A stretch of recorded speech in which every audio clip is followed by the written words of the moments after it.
3, 2, 1. Staring contest. I've been waiting for so long, girl. Yeah. To be with you alone, girl. Yeah. Put your back against the wall, girl. Don't be afraid, won't let you fall, girl. No, no, no. You don't have to feel I like this song. pressure. It's pretty good. Did I just We blink? got all the night, no stress, girl. I hope not. Go ahead I don't think and you did. get undressed, Sometimes I can be girl. expressive with my eyes when talking. And I promise you, I will make you sweet. Oh, fuck. I know you make me do the same, girl. I will make you sweet. My name, I know you make me do the same, baby. Make me scream your name. I don't know which eye to look at. They're both so beautiful. Thank you. Can you say that again? No? You want two compliments back to back? Oh, yeah. that's Okay. good. That's like the worst fucking intro bit that I've ever had on this show, and we're only 8 episodes in, so that's not that crazy. That's not that bad. Welcome, Grant Cooper, to the podcast. You get cheers and rap horns for Grant Cooper. Grant Cooper. Thank you. He's an event videographer. He's a gimbal enthusiast. His favorite Yeah. gimbals are the DJI Osmo, No. the Ronin 2, the No. Zhiyun Crane 3, and Yes. the Wiggle Be Gone by Fisher Price. Absolutely. Grant is a tremendous, talented narrative videographer. Thank you. Well, thank you. He's a director of photography. He's not a videographer. He shot for Infinity, Sport Check, Cadbury, YouTube Music recently, and he's also the proud papa of an Alexa Mini LF, which is a $100,000 camera. What? Like roughly when you add up all the bits. Don't tell Steph. Okay, I won't. Just tell her not to watch this podcast. I'll just block her. Haven't you already? Well, definitely now. Okay. And if she hasn't blocked me. Mm-hmm.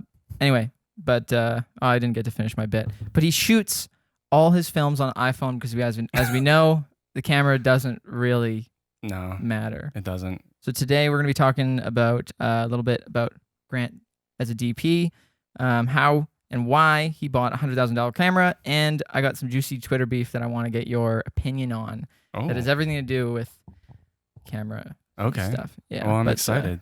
Thank you too. for having me here. Oh man, I'm so excited for this one. Every time I see you, I'm like, man, I just want to get real intimate.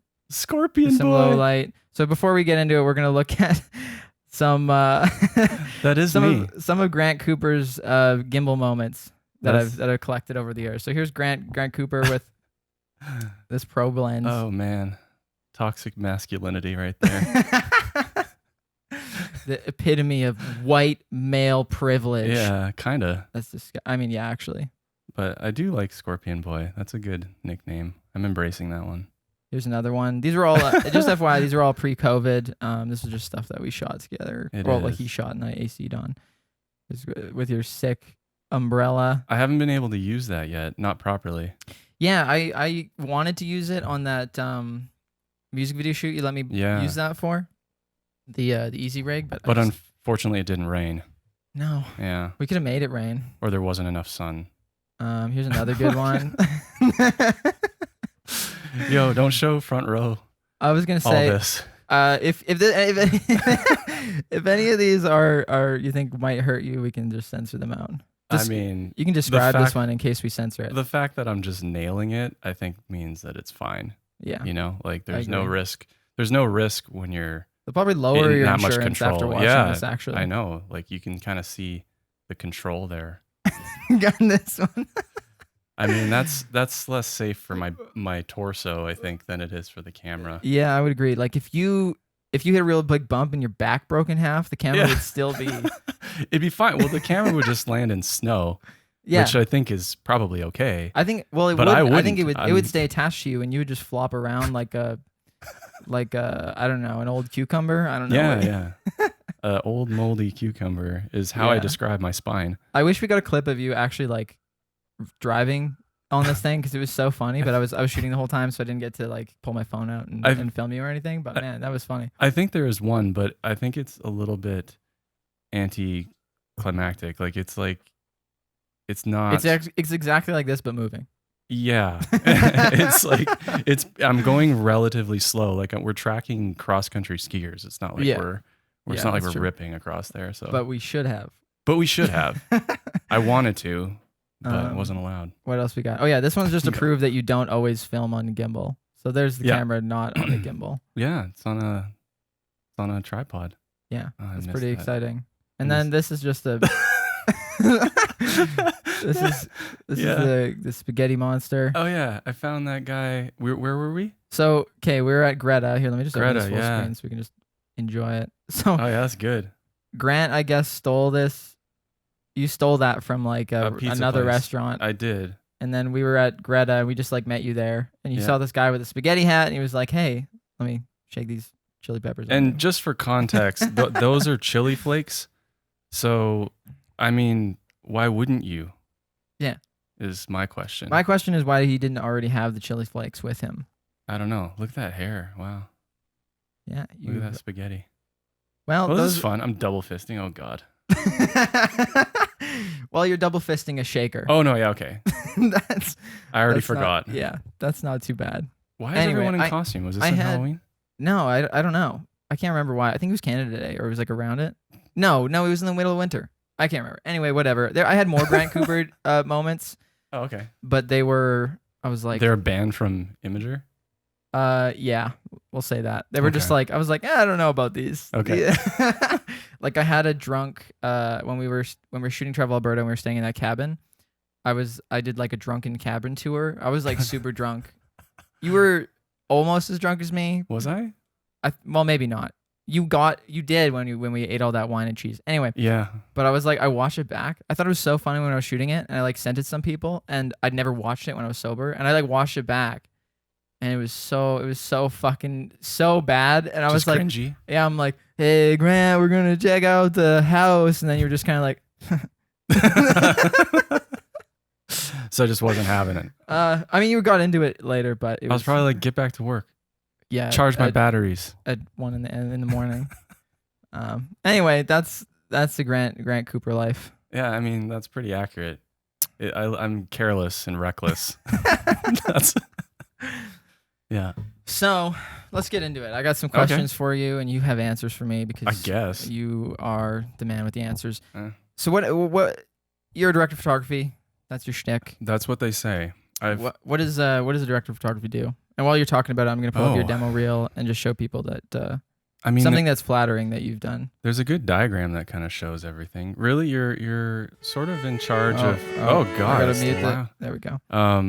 You kind of you're trying to bring the director's vision to life through Right. camera movement and lighting.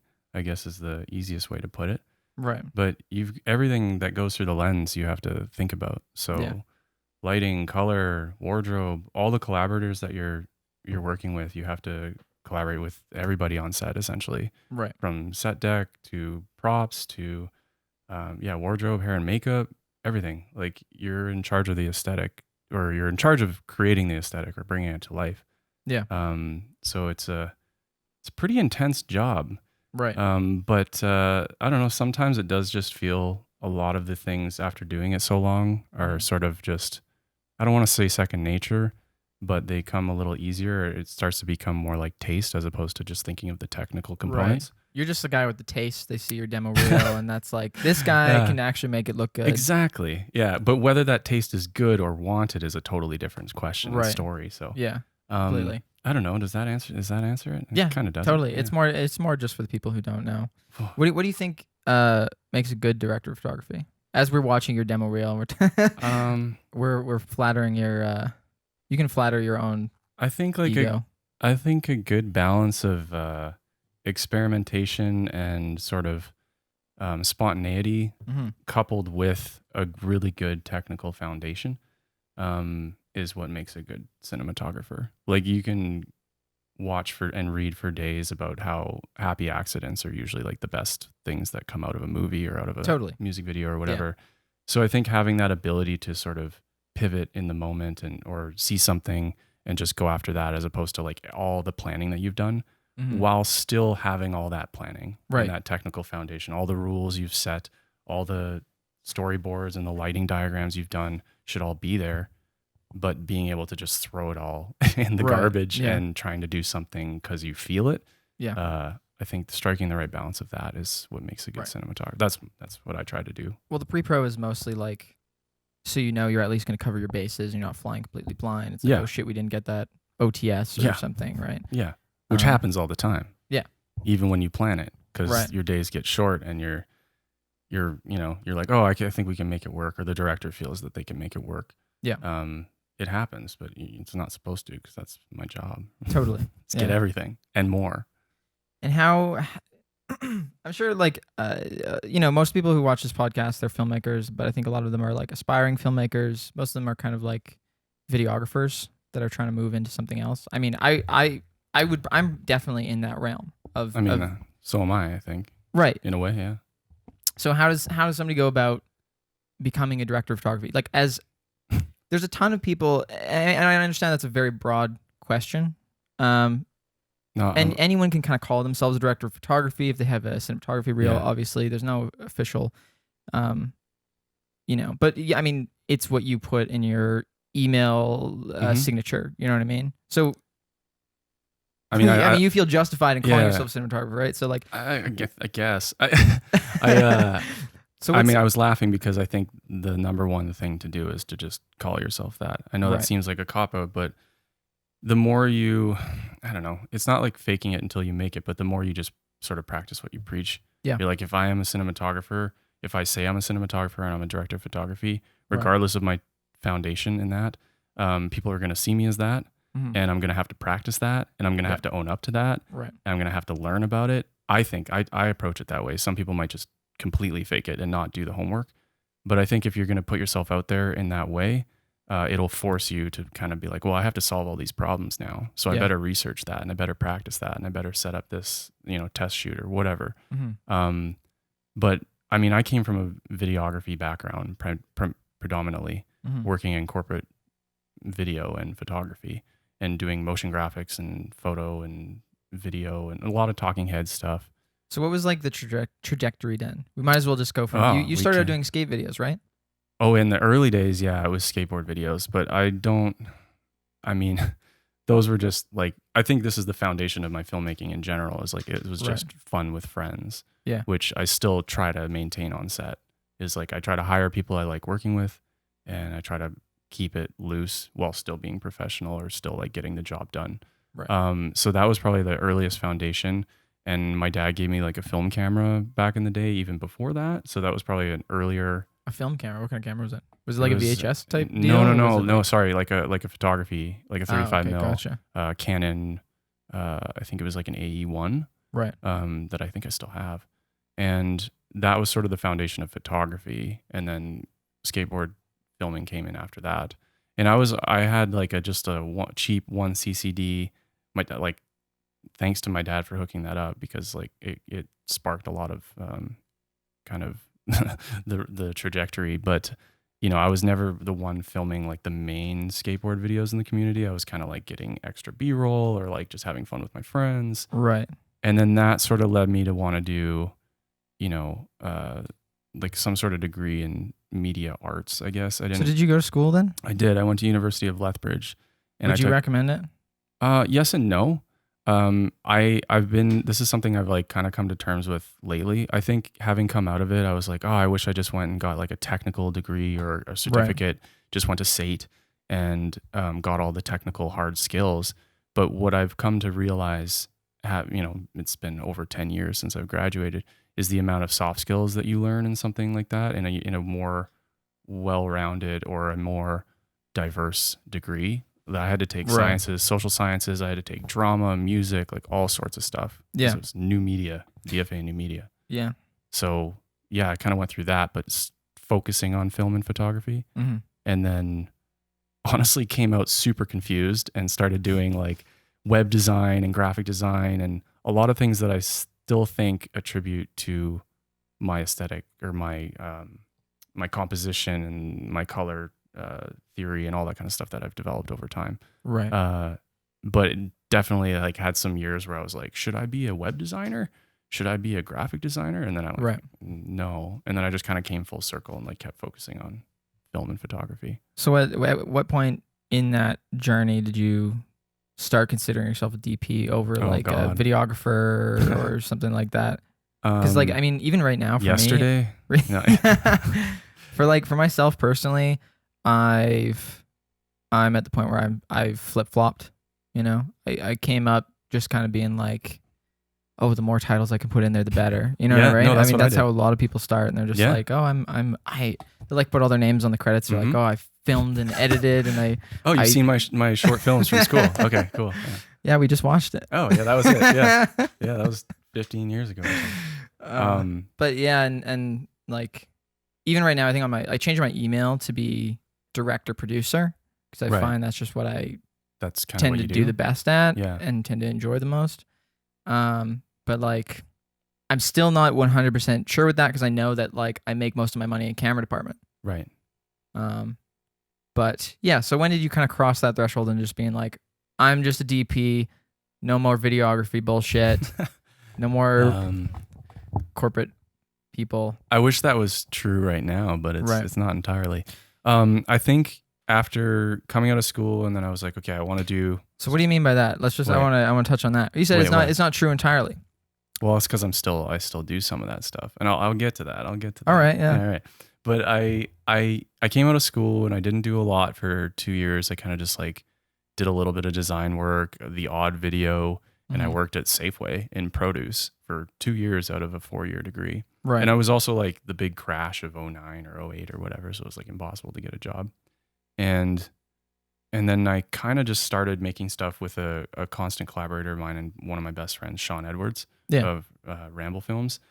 We just started making stuff and it started getting like a little bit of, notice, like a little bit. Right. And it was enough for me to sort of develop a reel and a portfolio to get a corporate job, like salary job. And I worked at this place called Icon Productions, which focused on online learning.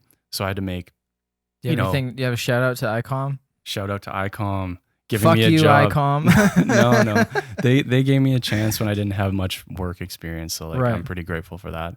And I got to, especially my boss at the time, who's also a good friend of mine, Aaron Gregory, really developed my sort of management skills, I guess, project management, team management. He was the team manager, but like, I could feed off that. Right. I had no idea how to do motion graphics, and I learned how to do motion graphics. Yeah. I learned how to do like some basic compositing and VFX. Right. So like I got a lot out of that, and then was able to sort of use that year and a half, I think I was only there, to go to WestJet. Right. And then WestJet, I was doing very similar stuff, but even more on the marketing and advertising side. And you were there. Were you doing like you were there in-house like videographer or was Yeah. there a team? There was a associated with team. that? Yeah, there was a team called Creative Services, which is, I believe, no longer a thing. Mhm. And they have like an external agency that kind of handles all that. But we were in charge of a lot of the internal. Like you kind of considered every single department of WestJet, which is huge, like 10,000 plus people, Right. a client essentially. So we would do stuff for pilots, or we would do stuff for TAC, or we would do stuff for the flight attendants or whatever. Like, and we had to do learning, safety training, leadership, but we also had to do marketing, culture videos to like keep people stoked on being there. So I got to do a lot there. And then, I got to travel all over the place too. So I got to experience having your gear taken away, and you never know if you're going to get it back or not. Yeah. Do you ever lose anything when traveling? I've had them open it up and leave notes and shit. Like I had a Pelican case No. that was full of like rigging stuff, and Oh. I didn't really think about it until I like got there. It was really heavy. Like it felt like it was solid, like it was filled with cement, and it was like to the brim with just like metal shit, And I was like, they're definitely gonna think this is like something sketchy. And there was like cables in there too, and shit. Like it looked. Yeah. Anyway, you ever have anyone like open it up or ask you to We've explain it or something like that? Yeah. I've had that. I've had some questionable experiences, but I've never lost anything. Like nothing ever got fully taken away. When we went to Costa Rica, we had our stuff taken away for a moment, and then basically it was like, okay, well, you guys are just gonna have to go to the hotel, and we got to figure this out. Like something to do with the paperwork wasn't, even though I think we did actually have it, there was something missing, or they said something was missing. I don't really know. Mm-hmm. And we went back to the hotel, and we just had some beers and went in the pool and whatever. And then we came back the next day. We were supposed to go to some office. Yeah. And it was kind of in the middle of like a random highway, and it felt pretty far from sort of civilization or the even the airport or anything. We were just kind of in the middle of a country road, and there was just this big warehouse. And we went into the office part of the warehouse, and they said, okay, well, it was something along the lines of, if we press the button and it goes green, you're good to go. If it goes red, all your equipment's been seized. If it goes yellow, we still have to like do our due diligence. Wait, what does the button do? I don't know. Was it red? I wasn't there. I couldn't see the button. I didn't know anything about the button. It was just like, I want to know how big the button was. I want to know how it sounded when you clicked it. Well, I want to see the light. Was it a big light, like this big? I didn't get the honor of pressing the button, seeing the button. There was probably like a little guy in the box. I don't know. But anyway, so it went green. So we were told. That's crazy. I know. We were lucky. It went green. But then they were only allowing. Then we had to go through this like gated part into the warehouse area, which was just a ton of loading bays, like like semi-truck loading bays. There was like 10 in a row, and the first 1 or 2 was open into this warehouse, and they would only allow the driver, who was like our translator and just like our fixer basically. Yeah. And then myself. So I went in to get the gear and load it up with the driver. And I went in, and there was like 10 customs dudes just like semicircle surrounding all the gear and this conveyor belt that they were using to scan it, and this giant warehouse. And I felt like people were just going to like drop from the rafters or something. Yeah. And it was like a movie, like I was going to be ambushed or something. Like it was ridiculous. They got another button at it. Yeah. I'm like, where's the button? But no, they were like, it was like intimidating feeling, but I just had to, they're like, go through all the cases. Right. I went through all the cases. Everything was there. And they were like, all right, have a good day. So there's a big conveyor belt. Where does the conveyor belt lead? Did it lead to like no, it's just like one of those like security X-ray It didn't lead to like a big pit? No. It's like they hit the button. If it's red, it's like you go on the conveyor belt and the gear stays with them. Yeah. Yeah. Or there's a big hatch that I'm fascinated by the button. Yeah, you can't get off the button. I never got to see the button. Right. I'm just as curious as you are, because I never really got to experience it. But that was probably like the most uncertain time I had. But ultimately they were really friendly, and it was just like a weird circumstance and kind of like an intimidating setup. Yeah. And then the only other time was in the Dominican Republic. Our gear was like almost taken away, but then it was given back. So other than that, I've had a pretty good time, flown all over the place. That was a long story. That was. I'm it's sorry. dope. That's super interesting. Well, you're welcome. Thank you. Yeah. So when did you become a DP? To circle back off my 10-minute tangent. Was there for me, just maybe it'll help guide you in your story. I think when I decided to be director was when I realized like all the other shit I was doing was just for money. Yeah. And I was like, I think I do just want to do directing and producing, and like I like having that type of creative control. It's different when you're DP. But when was it like? When was the transition? Was it a specific project or something that you're working on? Or I did 2.5 years at WestJet doing stuff like that, getting our stuff seized and whatever. Yeah. And then I came out of that and I decided to go freelance, and I had a corporate client that basically allotted me to do that. And just like from a retainer. And after doing that for a little bit, I was like, you know what? Why did I get into this? Like, I'm obsessed with the image, like crafting the image. And a lot of that came from the photography background. And I was obsessed with, I don't know if you noticed this, but I post a lot of frames, a lot of stills, because I'm still obsessed with like these individual moments. So kind of at that point, like in 2015 or so, I was like, I need to come back to this. I need to focus on this more specifically. And I've been shooting a lot. I've been shooting a variety of stuff for a long time. At that point, probably 10 years. Since having gone to school.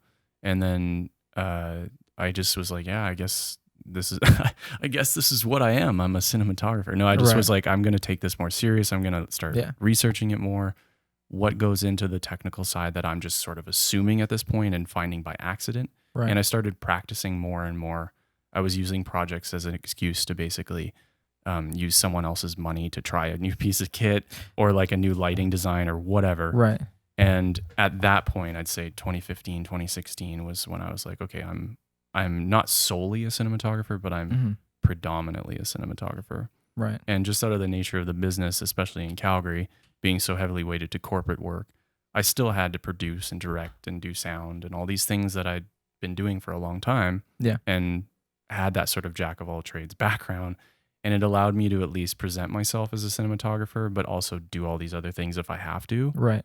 If I can't crew up or whatever. And to circle back what you were talking about before, it's like it's super important to kind of pick a lane in a way and make that your focus. Even if like you said, you're using other people's money to kind of do your own stuff. And that's kind of, I mean, that's the best way to establish yourself. And you have to kind of pick that name because people are looking to fill those slots in their productions. You know, like producers, like, okay, we need a DP. Yeah, they're not going to pick the videographer. They're going to pick the DP. Right? Well, and that's what I realized too after I'm like, how am I going to get these bigger jobs if I just promote myself as this like everything man? Yeah. When I'm really not. I'm like, I can do some of those things, but I need to specialize or get really good or get much better at probably one, at least to start. And again, it was like cinematography was the thing that I was most interested in when I went into school, and it was the thing I circled back to.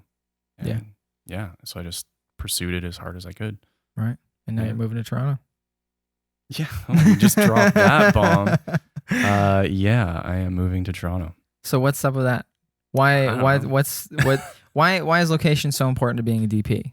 Because I feel like this is something people don't understand as well, because I think it's hard for people to kind of grasp the separation between the videography life and doing more like production based things and being like a DP. Yeah.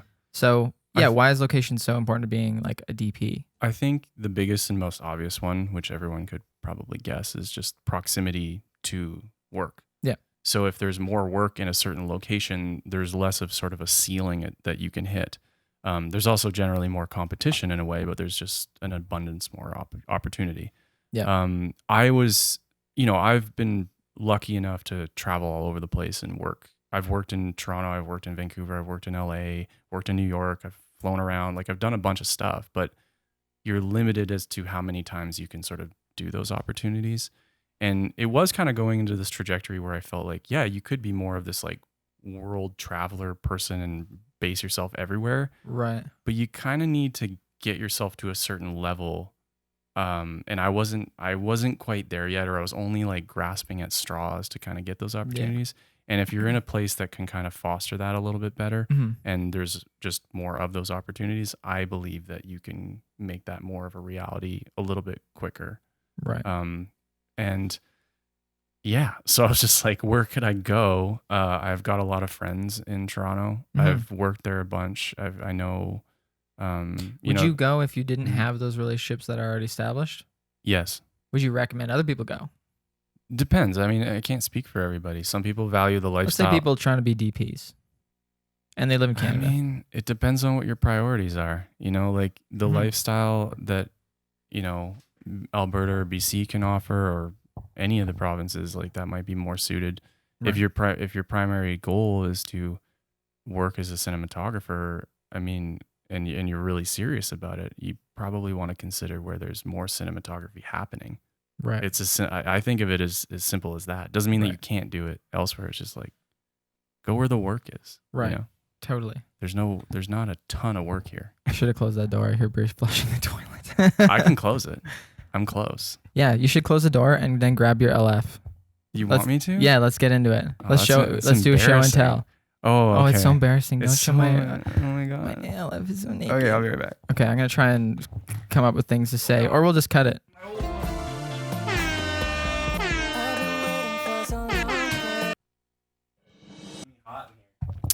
Grant is grabbing his LF, and I'm trying to fill the time, filling the void, filling the gap. He is unzipping the bag. He's looking at it like he doesn't know what he's looking at. That's actually not true.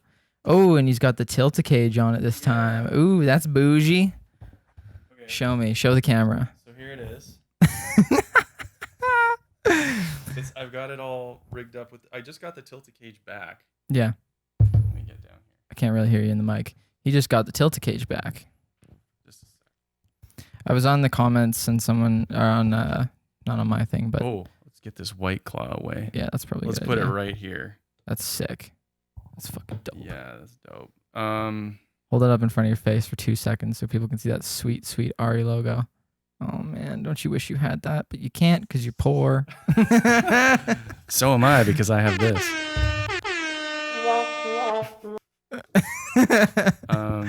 Yeah, this is a camera. So this is It works good. This is LF. So let's just jump into this. We can. I got some other things I want to ask you about being a DP, but All right. I want to circle back from that.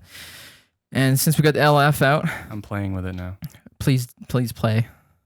There's no battery on it. Oh, We can't turn it on. I We can't do got anything. It's batteries. useless. That's okay. We don't have to do it. So this is a tweet I made a while ago when A7S3 came, and Yeah. it stirred a lot of uncomfortable conversation, and ended with me calling this dude a cunt.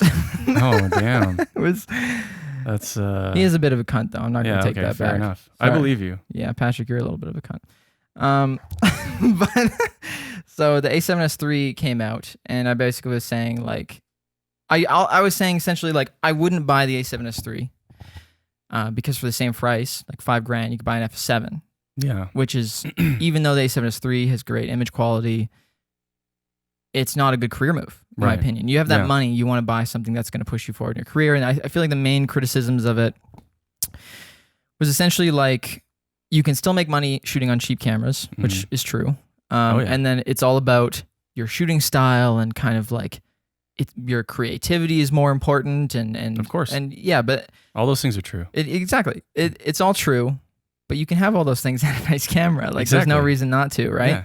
So I figured as you, somebody who owns one of the most expensive cameras, for this sake, we'll just say it is the most expensive camera, which it's not. Second. It's not the most expensive camera, but we're saying it is. Okay. As someone who owns a $100,000 camera, Yeah.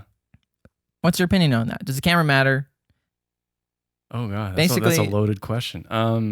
Yes and no. Do you want me to get? I'll give you my opinion on it. Okay. Sure. beforehand. Please. Basically, like, I think nowadays, and it's basically just what I said in this. It's like any camera that you buy in 2020 that was made in the last 10 years is going to give you a great image.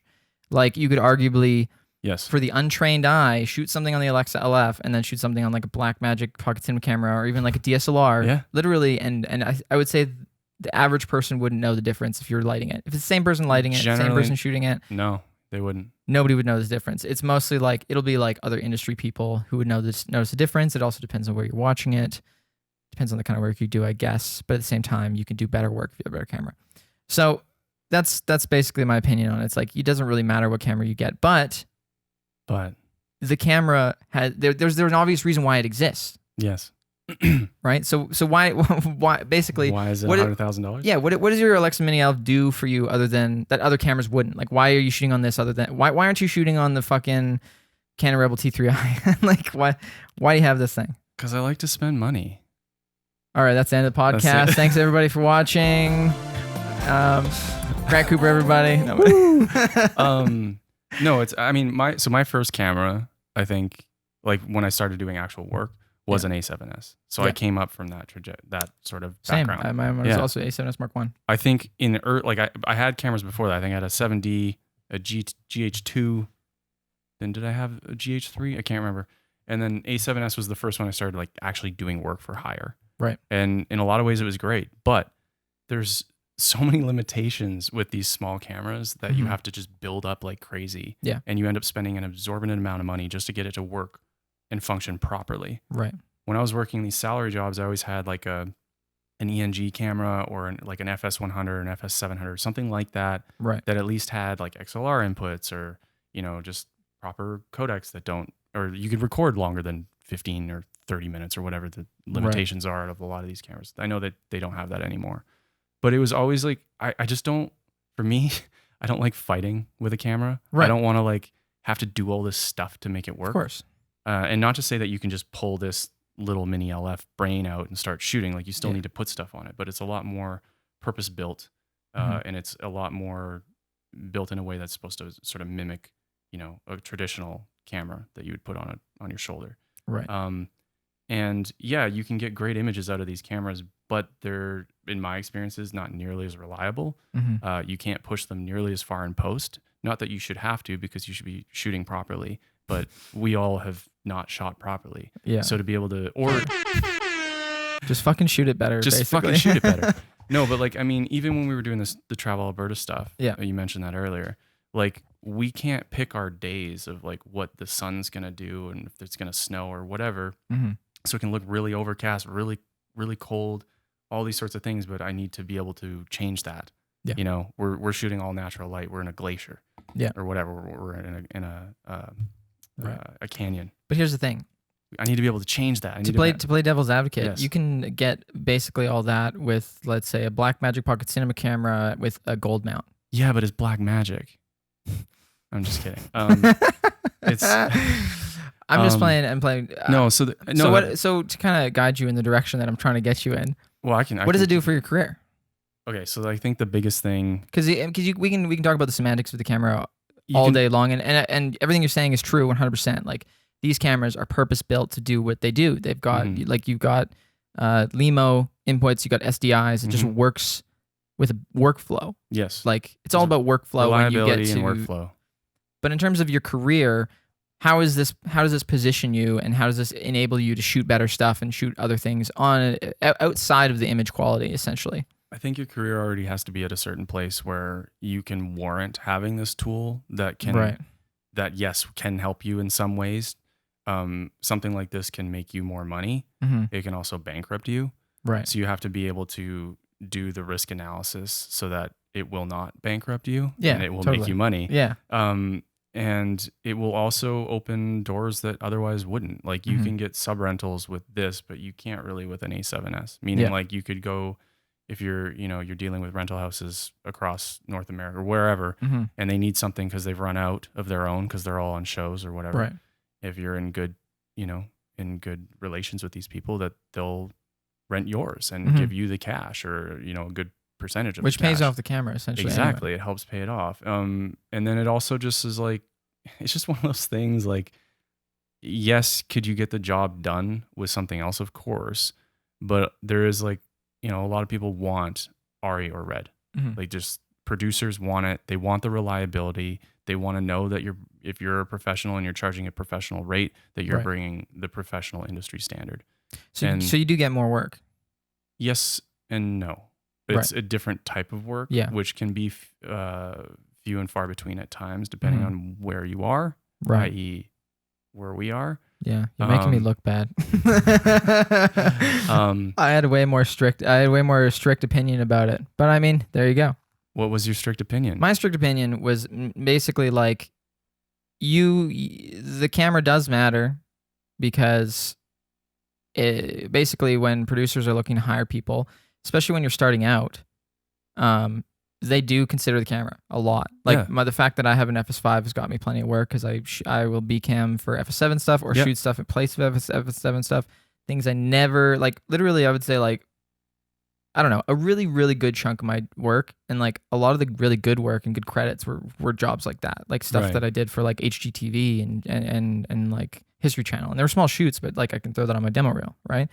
Never would have got that with this camera, A6400 or something like that, right? Well, and I kind of see it as like, you should, whatever you want to be doing more of, you should be going that direction. Yeah. In whatever that means. So if that means getting the camera that is, the market is dictating, this is what is used for these types of productions. Right, exactly. Then you try to obtain that. Yeah. It doesn't mean you have to. It doesn't mean it's the only thing that will get you there, but it might help.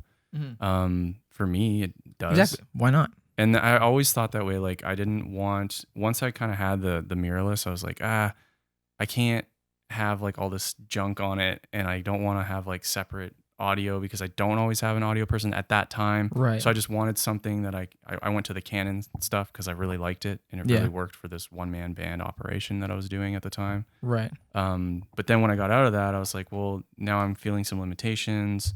It's kind of between Red and Arri, and I was kind of looking at, what is the Arri getting on more, and what is the Red getting on more? Like, what kind of work? I use both. What kind of work are people hiring? Exactly. Like Red and Arri owners. Exactly. Yeah. And I was like, okay, which one is? They're both a risk in some way or another. Totally. But what's it's always one, a risk. Yeah. What's the one that's going to potentially get me going in the direction I want, or keep me going in the direction I want more? And after 2 years or more of debating it, because I was originally looking at the Alexa Mini, this was announced, and I was just like, fuck it, let's go. Right. Just like, snatched it. So far, so good until COVID. Right. Yeah. Yeah. Yeah. So speaking of COVID, Yeah. and in Should terms we, of though? when you say until COVID, you're talking about just not getting work and not being able to pay it off. And that gets to my next question, which Yeah. is Can I put how, this down? yeah, you can put it It's in whatever the you way. want. You Oh, can put God, it whatever you want. It's so heavy. Oh man, it's all metal and big. Got a big old lens on it.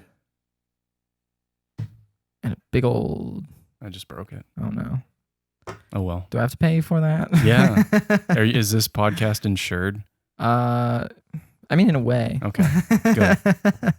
It's covered under my insurance, so yeah, you can get in touch with them. Perfect. So how does somebody go about buying one of those?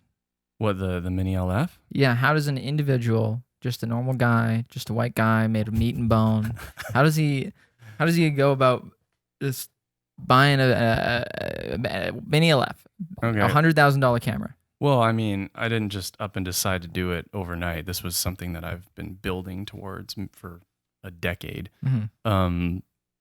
And then I'd been doing the buying and selling game in a lot of the equipment, and I always just kept building up sort of the value of my kit. I could always sell something if I needed to get some money out and put it over here. And then, I was kind of at that point where I was like, I could do this. Mm-hmm. I can't buy it outright. I need to manage my cash flow, because a Red, I could probably have bought that outright, but I actually don't technically own it. Right. I lease it. Is Yeah. that what you're trying to get me Yeah, to say? that's what I'm getting at. Okay. So, and with a lot of business purchases or business, assets, Right. there's a debate that has to happen whether it's beneficial to own it or if it's Mhm. beneficial to lease it and write that off. I mean, you write off the depreciation or you write off the lease payment, one of the two.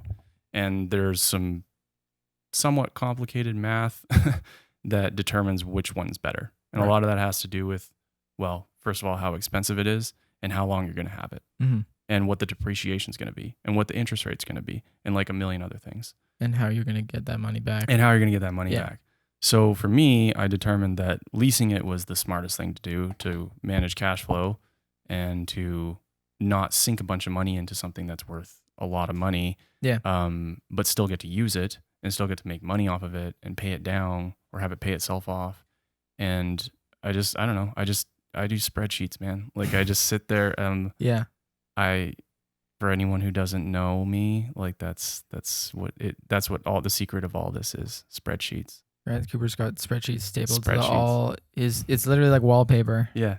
They're just he does Spreadsheets. physical spreadsheets. It's boring. It's not a That's not true, sexy though. answer. Yeah. It's just do your homework. And that's Like, that is and the risk sexy shit to analysis. me. Yeah, That's what I think is sexy, because I feel like I mean the place I was a few years ago, and the place I think a lot of people that are watching this is where they want to do this full time, Yeah. but they don't know how to get away from like, doing free gigs for local businesses and shit, Yeah. and quitting Yeah. their day job Yeah. and stuff like that, in terms of like buying the right camera that is effective in your market and the kind of work that you want to do. Or actually, I would say that it's the work that you want to do, not the work that you are doing. I think that's like really key, Yeah. because a lot of people will be shooting on DSLRs and they'll be doing one-man band stuff, and they look at, A7S III and they're like, they're like, oh, this is going to, I don't know, make me a better filmmaker or something, or I need this or Totally. in some way, when I think you could buy something better and it'll push you more towards the stuff that you want to shoot. If you want to shoot vlogs and social content, Which I do, and that's why I and got that's the why Mini you get LF. the LF. Yeah. You've seen me vlog with it. Yes, I The have. best quality vlog you'll ever see. That would be a great video. I actually I want to do something like that one day. I mean, that's the oldest running bit since I've got the cameras. I just swing it around on the Easy Rig and just say, "What's up, YouTube?" Nobody laughs. Yeah, but you need to actually do it. If you Yeah, actually I did it know. and shot like a little vlog and then edited it and posted it somewhere. But I need the BTS. I need the documentation that I'm actually doing it on the Mini You just do it in LF. front of a Otherwise, I mirror. just look like any other YouTuber. Just do it in a mirror, in front of a mirror the whole time. They need to know that I'm an Arri YouTuber. Yeah, we'll get someone else with another Arri Yeah. to film. Yeah, no, it you. has to be filmed on Arri. Right. Everything I touch does. No.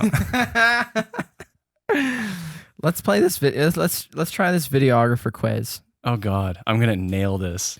I was looking for a good like video quiz, and unfortunately there's a lot of quizzes on other things that are, you know, I was looking for something that sucked generally, something that had really bad questions. But because video, there's just not a lot of shit like that on video. Yeah. Most of them were like Videographer basic knowledge test.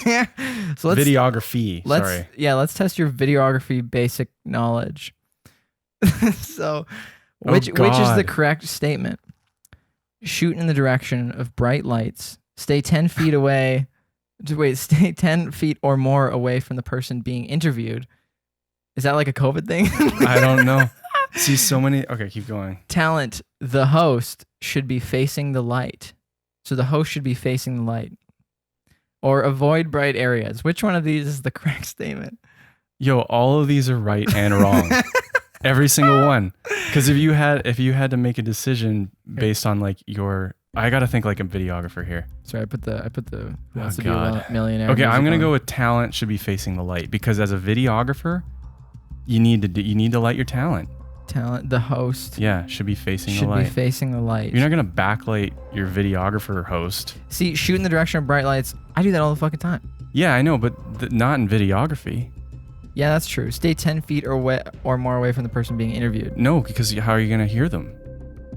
Yeah, but you have the camera. No, your microphone was gonna be 10 feet away too. You gotta think like a videographer. Why is the mic 10 feet away? Because you're a videographer, and, and your mic is on the top of your A7S. Avoid bright areas? No, you want everything as bright as possible. Everything should be clipping.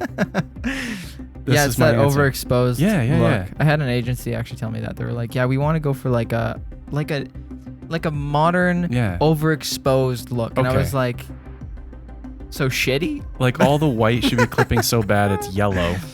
And then there just shouldn't be any information at all. All right, let's see if you got it. I know I did. Submit answer. Oh my God, you got it right. Yeah, videography background, baby. All right, let's see what's next. I'm gonna biff it on the next one. I know. When using a built-in video camera microphone, stay arm's length away from the person being interviewed. True or false? I mean, are we an arm's length away? Yeah. I mean, if I'm using, that's probably a safe distance. Maybe not COVID distance, but yeah, let's try that. I think true. True. Yeah. Hey, you're right. Yay. Sorry, this. Well, any further is gonna just sound echoey. That's true. I guess we're assuming in this situation the mic is on the camera. Yeah, it always is. This is videography. When shooting video, is it best to use a monopod or tripod? True or false? Well, there's no way to actually answer this. Is it true or is it false, Grant? I can't answer this. I'm just gonna. Okay. Let me see what I can. What is this person? I think what they're saying is. Actually, I'm not gonna say what I think. I'd rather you. I think they're asking if it's best to use a monopod over a tripod. Okay. And I'm gonna say false. False. Oh, what? You got it wrong. Oh man, well, Grant Cooper is not a good filmmaker. Everybody, do you see that? They got that wrong. That question. I think what they were actually. I didn't want to say it because I thought it was funnier to leave it. But I think what they're asking is it best to use a monopod or tripod? Like, it could be like or. Like both. Is it best to basically use stabilization? Well, then, yeah. Right. Well, no, that wording was horrible. I know, it's so. Okay, well, I take my answer back. A FireWire is the same as USB. No. Yes, it is. No, it's not. Hey, you got it right. When was the last time anybody used FireWire? I think this is really, really old. Where is this I used it for my mini DV tapes. I had FireWire 400 to offload all my skate footage in 2005. I wish it had the date. Okay. The flip camera. The flip camera operates in MP4 format. Do you know? What the hell is the flip camera? Is that made by Arri? Grant, are you a real videographer? Or, I don't know. Or what? Okay, who makes the flip? Know this. Who makes the flip? I know what the flip camera is. Can you give me a hint? The flip camera. Okay, I'll tell you that the flip is the brand. The flip camera is the brand. It's not made by anybody else. It is like it was. I'm sure maybe they like. What's it used for? Videography? It actually is. No, it's not. Okay, I'm gonna say true because MP4 is like the most videography codec in the planet or rapper in the planet. All right, here we go. Submitting Better be. answer. Yeah. Yay, you got it. I All guess, right. I gotta stop that before I do the cheers. I'll claw to that. Oh, we need another claw.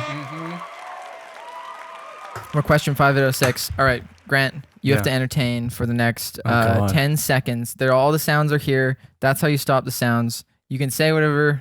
I don't know, man. You just Okay. It's all on you. Well, I'm just gonna go through one by one. Pew. Oh, I don't want to make two at the same. Oh God.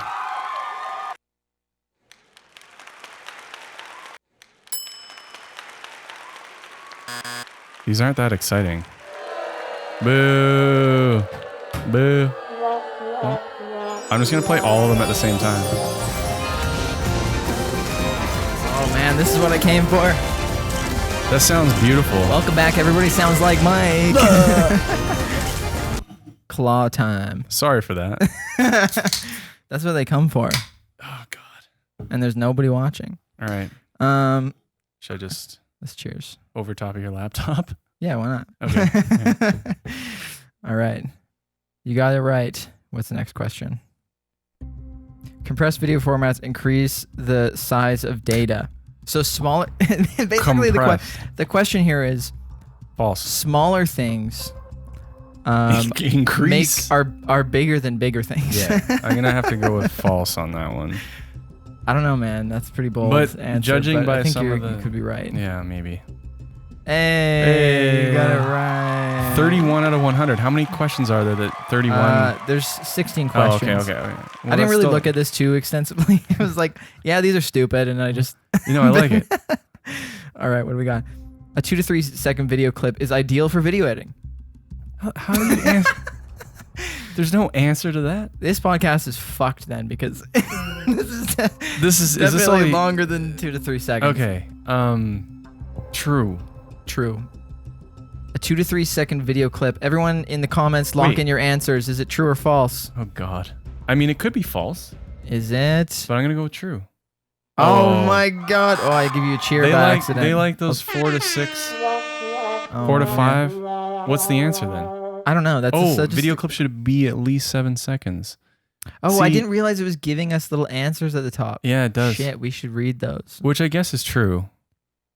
But I don't think why, that though? way. No, I mean, Some clips need to be 1 second. Some See- need to be 10 minutes. I don't know. oh, I see what they're asking.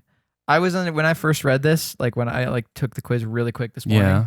Oh, so if you're cheating. No, because I didn't actually pay attention to the answers. I was just looking at the questions. Okay. I think they had them listed at the start. But 2 to 3 second video clip. I thought it was like you shouldn't have a clip in your final edit longer than 2 to 3 seconds. I was like, what the fuck Why not? does that mean? What about those half-second clips? Those are tight. To be fair, yeah. Literally. I just do 1 frame. 1 frame clips. I just do 1 frame clips. That's I'll just shoot many different frames as I can. like across. Yeah. Yeah, and I keep the audio too, so it's just like Yeah. Can I see your reel? It's like 3 seconds long. Are you looking for work? Keep going. Okay, here we go. I want to know. I want to get a better score than this. It is not a good idea to preview video periodically in the field because you might mess up the time codes.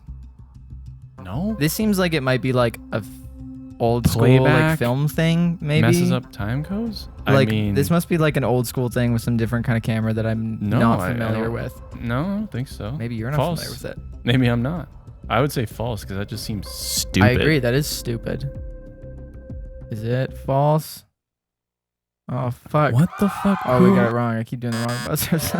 Who wrote this? I don't fucking know. Pro profs. Oh, okay. Yeah, no, they're legit. Okay, we're blowing it. Or I A am. zoom involves physically moving the entire camera around. That's what I call zoom in with your feet. Okay. I say, hey, zoom in over there with your feet. Yeah. When I'm directing something and Shay's shooting it, I'm like, hey Shay, go zoom in. Zoom in on the feet, and then that he means zooms- walk over. Yeah. And place the It's camera technical jargon. on the foot. Yeah, it's Physically. It's a petty zoom. Right. Ped, you know. Well, then in feet. that case, let's say true. No, it's false. It's definitely false. Is it false? But I don't know. Sometimes they're Yeah, okay. you got it. Physically moving a video camera is called dollying. Well, that's partially true. You dollied that camera onto this I table did. and off of it. I did. That was pretty incredible. That was a dolly from the bag to the table. The camera just dollies around in your car. You just put it in your car and you're like, I'm dollying right now. Dollying.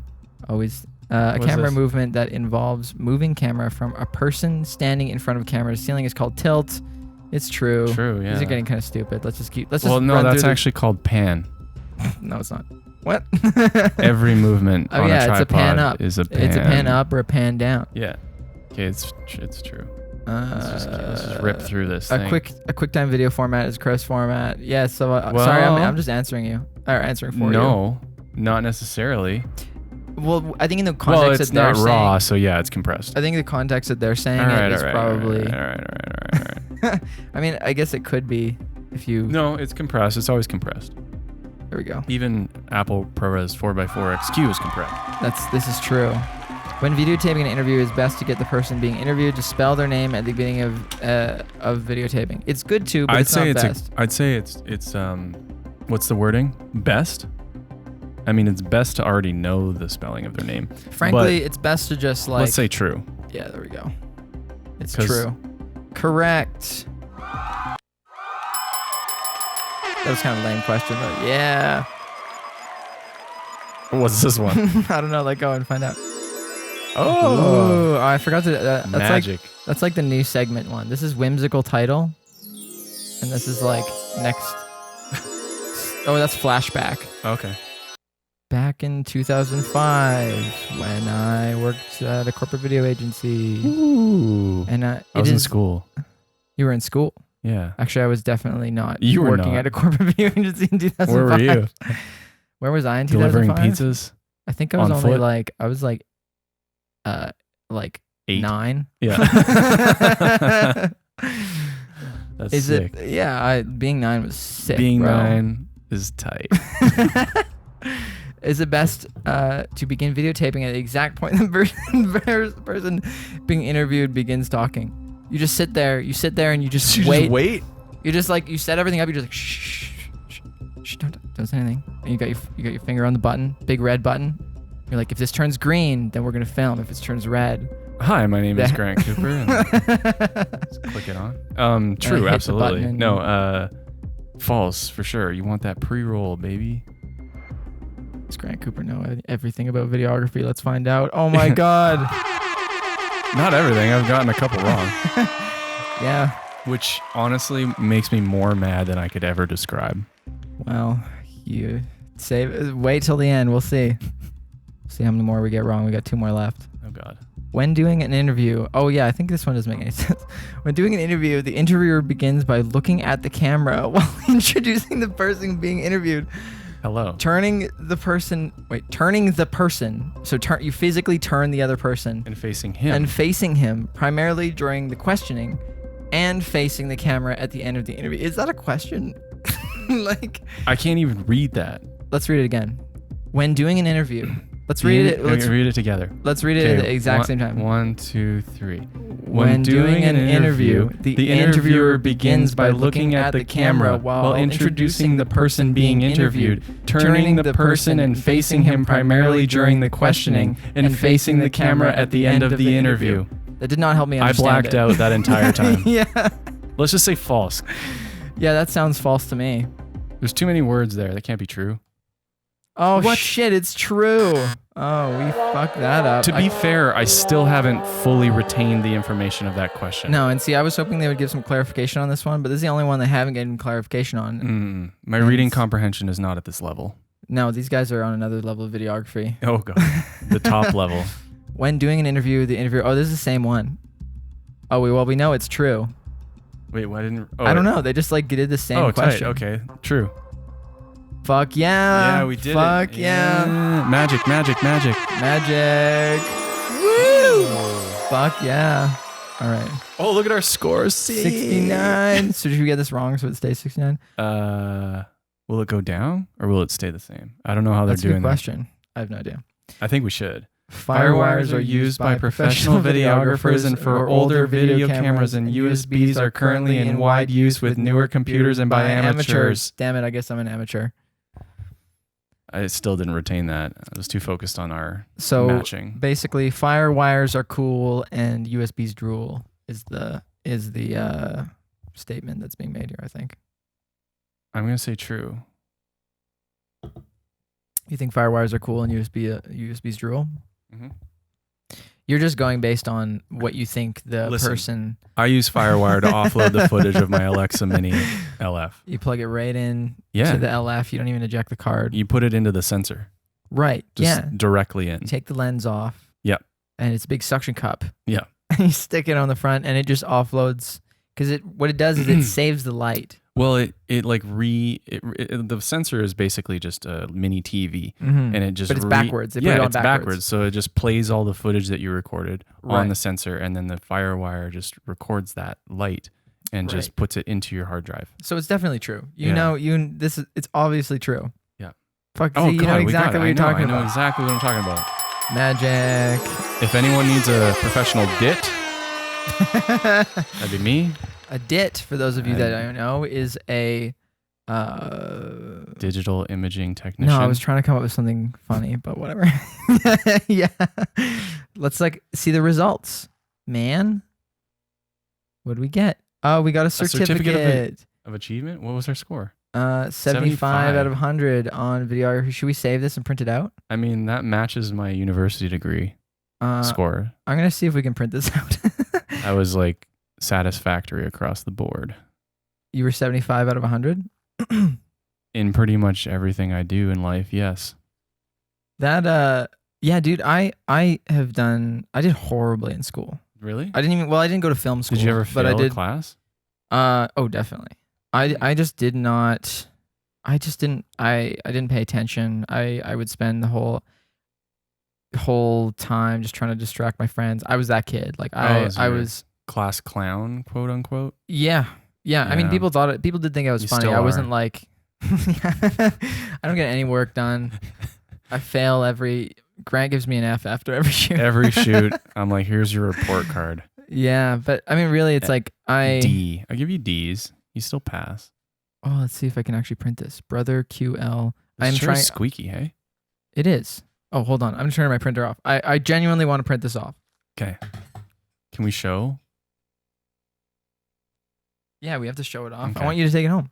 Oh, beautiful. It's for you. I'm going to frame this and put it in my new place in Toronto. I think you should. Let's see if it prints. What were we talking about? I don't remember anything. Speaking of school. Oh, God. I was very sad child. Dude, No. is this therapy now? No, I'm just kidding. I didn't go to film school. I think the best thing about film school is I'm trying to make this valuable, but it's just stupid. So let's just wait for this to print. With this gap in time. Yeah, let's print this baby. We can talk about why your computer's on the wall. Oh yeah, you want to talk about that? I do, because you still didn't give me a clear answer. It is super sketchy. Like when I imagined it, I was like, this is gonna look so dope. And then Is it in any of these angles?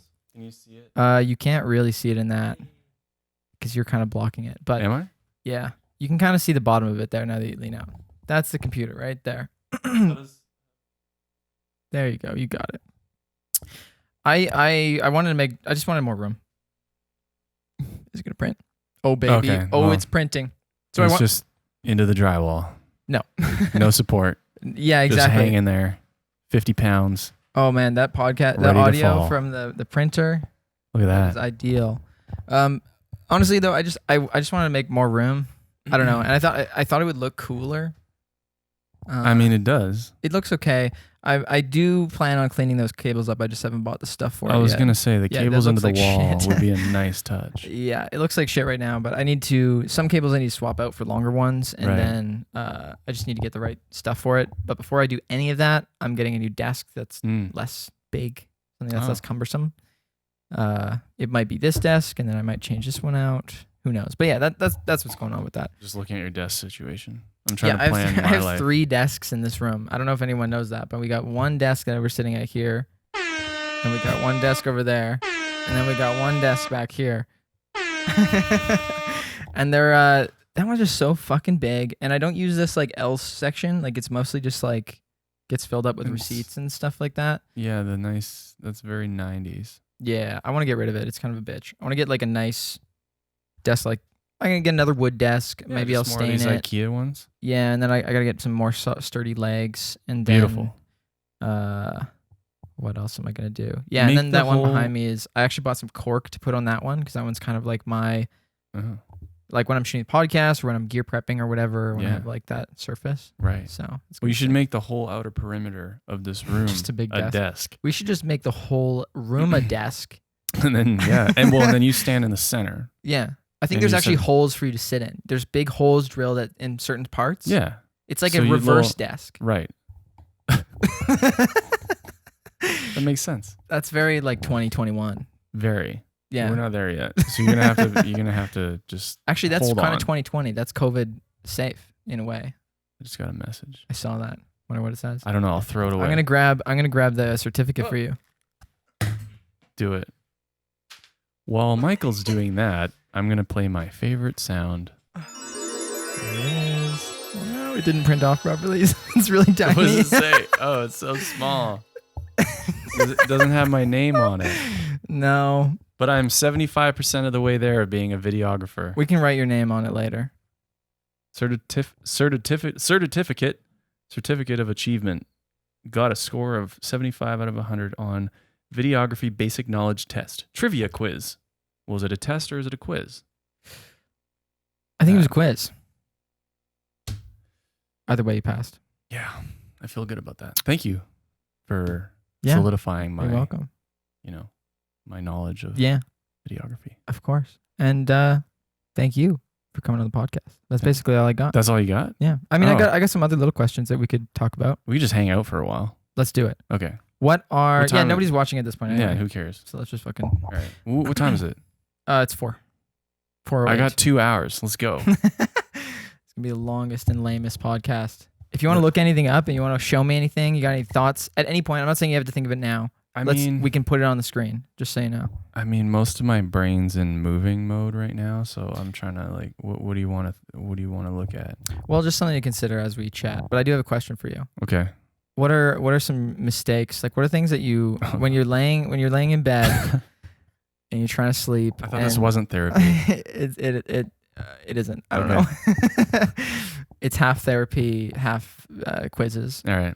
So what? When you're laying in bed and it's 2 a.m. and you just finished a 15-hour day Mm. and you need to get to sleep because you got a 6-hour turnaround and you've already eaten away all that time from showering and shitting Yeah. and watching All that unnecessary stuff. yeah. You're like, I just need to feel normal. Yeah. And then you lay in bed and then this thing pops in your head and you're like, and you're like, fuck. Why did I do that? I don't know. I didn't wrap that up very well. Air horns for me. Anyway. To clarify, do you mean on said shoot day Yeah, anything. or in life? Let's do both. Is there something that comes to mind? No I mean, regrets. No, you have no regrets. No regrets. Never. You have not a single regret. Not a single You don't one. lay in bed at night and you're just like, God, that was so fucking stupid of me. Yeah. Like the first time you were on a set and you're just like, the DP's like, hey, go get me the. No, I'm like incredibly overly confident in every decision I make. No, I'm constantly questioning everything I do. That's Like, yeah, actually, I don't have any huge lie. problems. I No. don't have any problems. I Every I don't have decision any of my worries. life is overanalyzed, and then it's overanalyzed after the fact. So I don't know if I have like one thing. It's like Right. it's every decision, and I go back through it. I'm like, was that cool? dude, that's why I So I don't have like a thing. I kinda- peed my pants on set. Yeah. That was really dumb. No, I don't have anything like that. Not yet. I can create one and then I can come back and I can tell you about it. You can do it right now. I can pee my pants on this podcast. So me, I don't think I can think of one now too, but I'm the same way where it's like I lay in bed and I'll think about I just go over the entire day. exactly like I'm Every like single micro decision. yeah, and I'm like, oh, when I like shook the guy's hand and like I didn't make eye contact for long Oh. enough, or I like Well, see, shook that's his social- hand for too Nah, long. It's that's usually like social anxiety. stuff. Yeah. Yeah. No, This has nothing to do with filmmaking. Yeah, This is no. therapy. This is therapy. You'll get over that. The older you get, the less you give a fuck about those sorts Right. of things. Yeah. It's not to say that you don't. It's just that it becomes less important. Yeah, I think it's actually okay. Now this is full on therapy. Yeah. All right, let's get into it. there was Crack another White Claw. yeah, I've got a shit ton of neutrals. Do you drink with your therapist? I don't have a therapist. Oh, okay. I should get one though. Because I think that's illegal. So Is this it? isn't therapy. I would imagine. Can you go to the doctor's office and I think it would drink? be unethical, but I don't think Yeah. it's becomes illegal until I'm just someone saying stuff. I says don't know. something about it. Oh, Yeah, okay. I have no knowledge of that. I Do you don't know drink the with your legal system. therapist? Absolutely not. Oh no. No. I should get a therapist. You should. Everyone should have one. But that is actually the reason why I started doing weed consistently. You was do just to weed? sleep. Do weed. I say do weed because Yeah. I eat edibles. I don't smoke it. Yes, you're doing it. I'm doing it. That could mean anything. I am injecting the weed. I'm Yeah. boofing it. You know what boofing is? Boofing? What's boofing? That's putting it up your butt. Oh, that's kind of what I had in my head and while I was giggling. just- Wait, you boof it? No. We could try it. You just what do you have? Welcome What- everybody to the what's podcast. what Today we're boofable? gonna boof some weed. I got a fresh bud right here, clipped What- right from the tree. We're gonna Is a boof bud it. boofable? It seems a little dry. No, it's not boofable. You need I would assume not. The things that you boof would be like, I think there's like oil. well, people. I think there's specific pills that you might boof, like ones that Yeah, would like dissolve suppository, and yeah. stuff. Yeah, and then Boofatories. but there's I think the main boofing would be like alcohol, like people who they'll fill up. You never heard of this? What, like putting Yeah, like people who putting like butt alcohol chug. in your butt? Yeah. Yeah, it's also butt chugging, but I think the Yeah. technical term is boofing. I didn't know. I mean, like, yeah, I've heard that. Here's a I question. haven't experienced it. Does Kegels help with boofing, or does it put you at a disadvantage when it comes to boofing? I think it'd be an advantage because you have more control over the muscles, right? Yeah, but it'd also be tighter. Only if you make it so. Isn't that the point of doing Yeah, I guess Kegels so. I guess I don't Kegels? have that kind of sphincter control, so I wouldn't know how that feels like. But Yeah, I mean, you just honestly, you're just gonna have to try, man. what are we talking about? I wanted to talk about dumb shit we've done Do you on want to set. ask me more about? What have you actually my done? life? Have you ever done any actual stupid things on set that you can think of that you were just like, man, that you learned from? Learned from. I know one thing that I was really mean- bad with at the start was just client communication. Like I Right. would just I guess not really realize how big of a deal it was to communicate with your client and Yeah. get them things on time realistically. And then it would be not on time.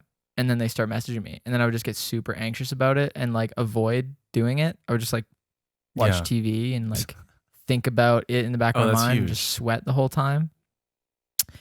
Well, I don't do that anymore. But yeah, I'm trying to think of again, it just comes down to every decision. Something specific that I've done. I don't know.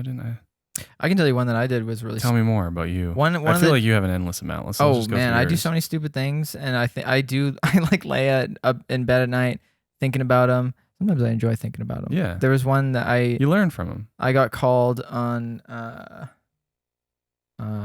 Actually, I took a shit in this trailer once.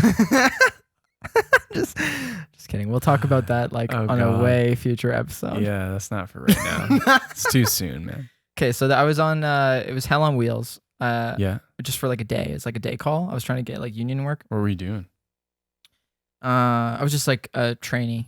Camera trainee? Yeah. Nice. And I can't remember if it was my first time doing Canada. Yeah, it was. It was actually right after I got in this car accident. I don't know if I ever told you that story. Maybe. For everyone watching, I got in this really bad car accident, and I was recovering from it. Right. No, I know this. And I couldn't really and I also just I just spent probably 2 months just not moving. So my muscles were super Oh, weak and everything, yeah. but I was I'm very anal and stubborn, and I was no, I'm doing my thing. Yeah. You know, Now, I was now you got to carry 100 coffees an hour. yeah. So Yeah. good luck. I was actually man, I was picking up. There's this fucking monitor that I was responsible for. It was a dual monitor. It was just on a C stand, and it had this. It was just a double pin mount or whatever. It was But it was like super. The monitor's really really heavy, and it was really top heavy, and so I'd have to like put my shoulder under it and lift it. And so they called me the day that they called me. It was they needed me the next day, and they called me at like 11 p.m. And I was super fucking broke. I was living in Banff at the time, and it was so I was literally sleeping on a mattress on the floor, and the only things like the only worldly possessions that I had was I had 2 milk crates of camera gear, which is like T3i and like some shitty Lowell lights. And I had a tripod, and I had like some basic clothing, and then I slept on like this mattress on the floor. And so they called me at like 11 p.m. and they were like, "Hey, you know, we're looking for camera trainee or whatever," because I applied for a trainee program and I didn't get accepted, but they gave me some hours. But I knew it was gonna like pour rain the next day. Yeah. And I did not have rain gear. I didn't own any rain gear whatsoever. I had like some leather boots that someone gave me. That's all you need. Yeah. Keep your feet dry. That's actually the number one rule for being on set is bring your leather boots. Bring your leather boots. Doesn't matter what kind of shit you shoot. Doesn't matter. Doesn't matter where you're going. Doesn't matter the kind of weather. If you got leather boots, you will make it in this industry. Grant's wearing leather boots right now. I wear them everywhere. And this story's getting a little bit long. Keep going. Basically, I went to set and like it was fucking pouring, and I was there a little bit early because I was an eager beaver, and I was waiting at what I thought was the camera truck, and I was like waiting in one of the. It was on CL Ranch, which is like this. It's like this. They have this fake town there. That's like a fake Western town, and so I was waiting in one of the houses like while it was like pouring rain, and I guess one of the wardrobe people, they saw me and took pity on me, and they like brought me some rain gear, which was super nice. So nice. It was super nice. Because I was ready to just be soaked all day. Yeah. And then it like started sleeting halfway through the day and everything. That damn sleet. Yeah. But I was like, and like I said, I was supposed to be recovering at this point. Like I wasn't supposed to be doing any work. So it was just like fucking grueling. But they liked me, and then they were like, "Hey, we'll get you back and everything." And that's what like started the main trajectory of your videography. I don't know how we got into this, but I do think about how sometimes you kind of blew it. You didn't think ahead. I didn't blow it on that one. I blew it on the next one. Oh. Because the next one was like I was on Winona for a few days. Right. I'm listening. So I was on Winona as a trainee, like it was like a couple weeks after, and it was like I think it was, or maybe it was like I don't know how long after. I hurt my back on it afterwards, or like midday, and then I remember one of the ACs was I'm kind of jumping ahead here. They brought me on as a trainee. The second AC wasn't available. Okay.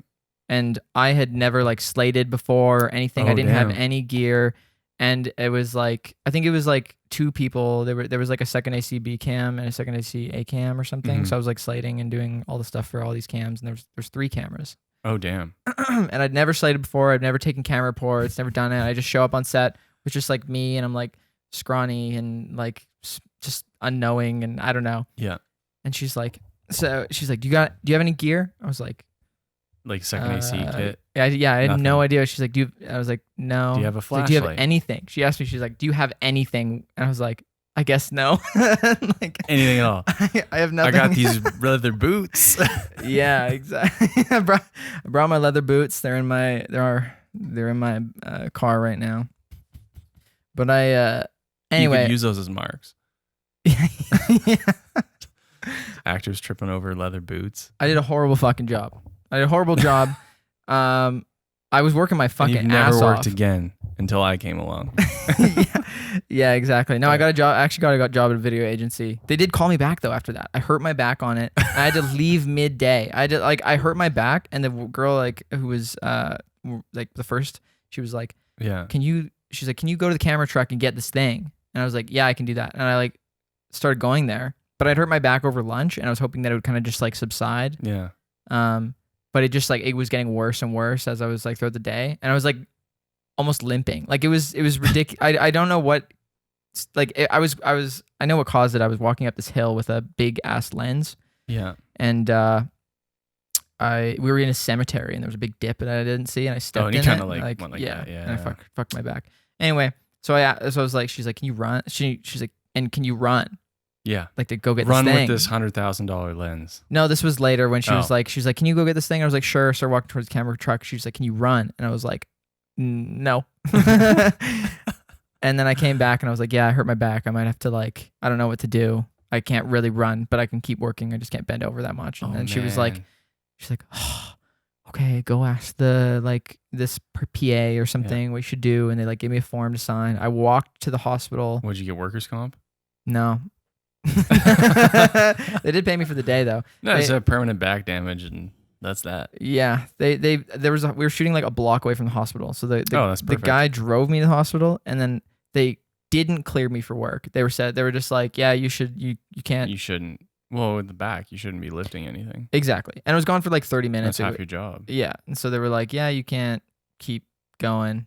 And then so I called the guy, the driver guy, the Teamster. Yeah. I was like, hey, can you come pick me up? I'm done. And he's like, no, you can just walk it off. Yeah. Damn. I was like, That's transport. I thought he was right there. joking. And I was like, haha. Yeah. Anyway, I'm just waiting here. He's like, no, it'll be good for you. You should just walk it off. What do they got the Grand Caravans for? I know. I was like, okay, well, Oh, that's too fuck bad. you. And then I didn't even like let anyone know that I wasn't coming back or anything. I just went to this coffee shop that was just right there, and I just like drank coffee, and then I got a job at a corporate video agency. I hope that guy doesn't have a career anymore. Yeah, Whoever right. that was. What an asshole. Yeah. Well, I don't really have anything specifically like that, Right. but I can tell this story that involves Justin Trudeau. What a bitch. Just kidding. No. I'm just kidding. I have no real opinions about Justin Trudeau. I'm so disconnected from Canadian politics. He was honestly really cool when I That met was a him. joke. Just I have no real anyway. Yeah. Well, you do, but you don't have to get into it. No, Anyway, I actually don't. so I was doing a shoot for the Liberal Party of Canada, and this was when he was running Right. for mayor of Canada. That's Yeah. what they call it. Because you're a snowflake. Mayor. Yeah, Yeah. of course. So when he was running for prime minister, he was kind of just touring Canada, doing the marketing or the Right. campaign or whatever. And he wanted to do this thing that his father did, which was like this, it kind of resembled this ad that they did back in the day, where Pierre went down the river in a canoe or something. Like it's some famous ad that I honestly don't know because I don't think I was alive. Right. So they wanted to sort of mimic that, and he was going to portage and take the canoe down to the water, get in it, and then go down the bow in Calgary to this like media pit that was set up to take a bunch of photos of him doing this. And before that, I had to get like a. So you were shooting this? You were Yeah, shooting yeah, this yeah. recreation. Is it Yeah. online? So this came from. Can we watch it right now? I don't. While you're It'd telling be the story, probably I'll so look it up. hard. What's it called? Maybe just search Justin Trudeau canoe Calgary. Maybe. Trudeau canoe Calgary. Yeah. Okay, keep going. Let's So I got see. past. Is that it? I mean, yeah, but a lot of this is probably going to be. Oh, that might be my footage. Let's watch. It looks like CBC though. Yeah, I can't. I don't think that's me. That's not mine.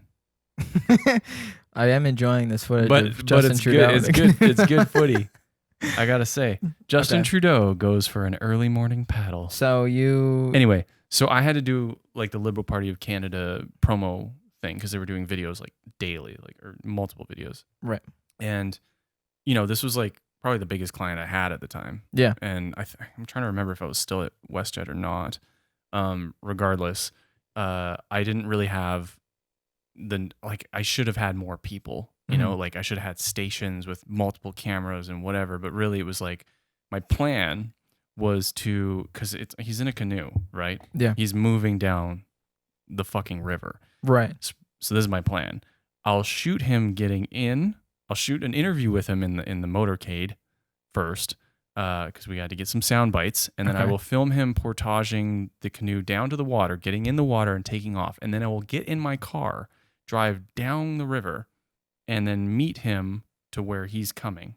That was my plan. Rather than have somebody there with another Yeah. camera, I was like, I can Right. get there. I can run down this trail. I can see the 5 logic minutes. as somebody who's just like, just doing video stuff and Just figuring doing it out. video Yeah. stuff, just figuring it out.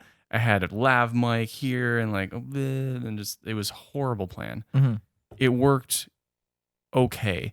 So I do the motorcade thing. The first thing he said was, I was like, oh, nice to meet you. Like, super happy to be doing this. And he's just like, yeah, man, I'm stoked to hit the river. Like that's what is the first line that I heard from Justin Trudeau, Really? which was, he was just stoked to canoe, which is, I mean, who wouldn't be? Right. It's fun. He portages the canoe. I was like, I didn't know how much to ask him. You know, I was like, I want to get it from multiple angles. So you kind of got to do it a couple times. And I asked him to Justin Trudeau to portage this canoe like probably 3, maybe 5 times. Really? Yeah. And he was so down. He's like, whatever gets the shot. Like he was just so cool about it. Yeah. And I'm not sure his like handlers were, but he was like super down to do it. Got all the shots. Everything looked great. It was like sunrise. There was fog on the water. It looked amazing.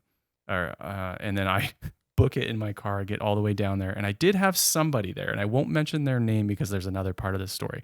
They're amazing, amazing director DP in their own right. Okay. But there's something funny, and I just don't want them to. Okay. Yeah, that's fine. Yeah. They were with a drone. They had a little DJI Inspire. We had permission to do it. The RCMP and the police and everybody, like everyone knew that we were doing this.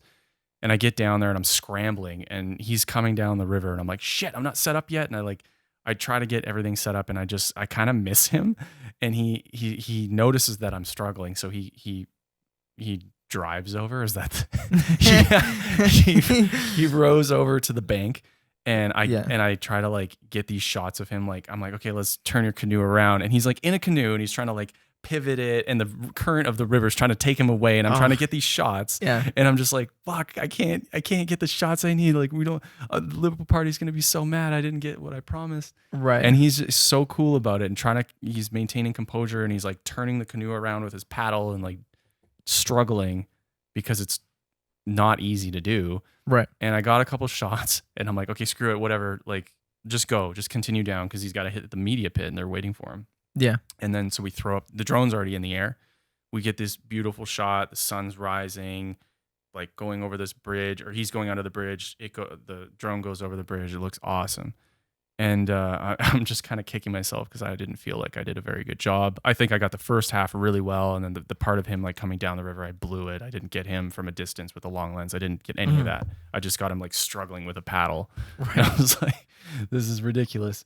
And then the drone goes out of sight. It's out of sight. Transmission cuts out. We're like, oh shit, where's the drone? And this very talented person flies it back, sight unseen, shows up in our hands, and we're like, damn, like that was amazing. Like we're lucky. We feel really like it could have like crashed somewhere. Like we had no idea. Probably shouldn't be telling this story. Couple White Claws. You can slow it down or whatever you want to do. No, it's fine. It's actually, it all worked out. I mean, I don't know who it is. It all worked out for the best. It was fine. Shot was great. It just went too far, you know? Bet I could guess who it is. Just went too far. Please don't. Just went too far. And I had, no, it wasn't. I'm just joking. I had to, because everything, they were doing like daily turnarounds, right? So I had to Dropbox everything when my internet was not super great. Yeah. Excuse me. And I was reviewing the footage, and that clip where the drone cut out, the video signal, when it was coming back, we went past a bridge, right? It was coming back through a bridge. There was like the walkway and then all these like, support beams or whatever. Yeah. And there's a lady on the bridge watching this drone, just filming it. This is all on video. Yeah. Coming not right at her, but beside her. And it's coming right for the bridge. Like it's not above it, it's not below it. It's coming right at it. And all these cross sections, all these beams, it went perfectly, thread the needle right through them. Right through them. Right through this bridge. And nobody was manning it. Oh my God. They were manning it. Yeah. But like with sight unseen. Right. Just like, okay, if I went this way, so I'm just gonna come back. Yeah. Kind of thing. Yeah. And totally missed the bridge, totally missed the lady. Didn't fall and hit Justin Trudeau, right? Whatever, but we didn't know that until we were offloading the footage and I was reviewing it. Could have been bad, but it wasn't. Everything was fine. Footage was great. Liberal Party of Canada was very happy. Yeah. Aren't you glad you're not doing like videography? I wish I was doing that again. You really? I mean, did you enjoy the videography? I mean, I still do it. I still do it here and there, man. Yeah. It's not all big it's not all clients DPing and stuff. That's one thing I wanted to get into is Yeah. what else do you do? You know, like, so what does it mean to be for you personally, what does it mean to be a full-time DP? it means. And while you say that, I'm going to pull up these questions that people submitted and frankly, oh, uh, are they any of them good? Or are they all no, stupid? they're not very good. Are they all? Oh, I can't wait to hear them though. Well, still ask me There's every only single one. there's only a few and they're not. Yeah, I very know, good. 'cause So no one cares we'll about get it. into it. Um, No, it's because I posted it 3 hours before this Yeah, podcast. yeah, yeah. You had 24 hours. Yeah. What was the question? What does it mean to be a full-time DP? Are you criticizing my podcast host prowess? I criticize everything you do all the time. I need it. Okay, I appreciate good. the All criticism. right, good. And I agree. I'm just trying to light the fire. Well, the fire's lit. Okay, Anyway, good. what were we saying? We were talking about what it means to be a full-time DP. Yeah. So what? I mean, How about this? Why don't we ask these questions Sure, first? let's do that. I think we've already got into that a little bit. We'll get into it more. A But full-time let's- DP means you're DPing full-time. Yeah, exactly. Simple as It that. means it's And a I'm not- primary Yes. source of income, Yeah. and that's what you identify as Yeah. primarily. And I still do, I identify as a a DP. director of Yeah. photography. but I still do producing, directing, some post stuff, some coloring. Like I still do that stuff. I just do Yeah. it in the shadows. Right.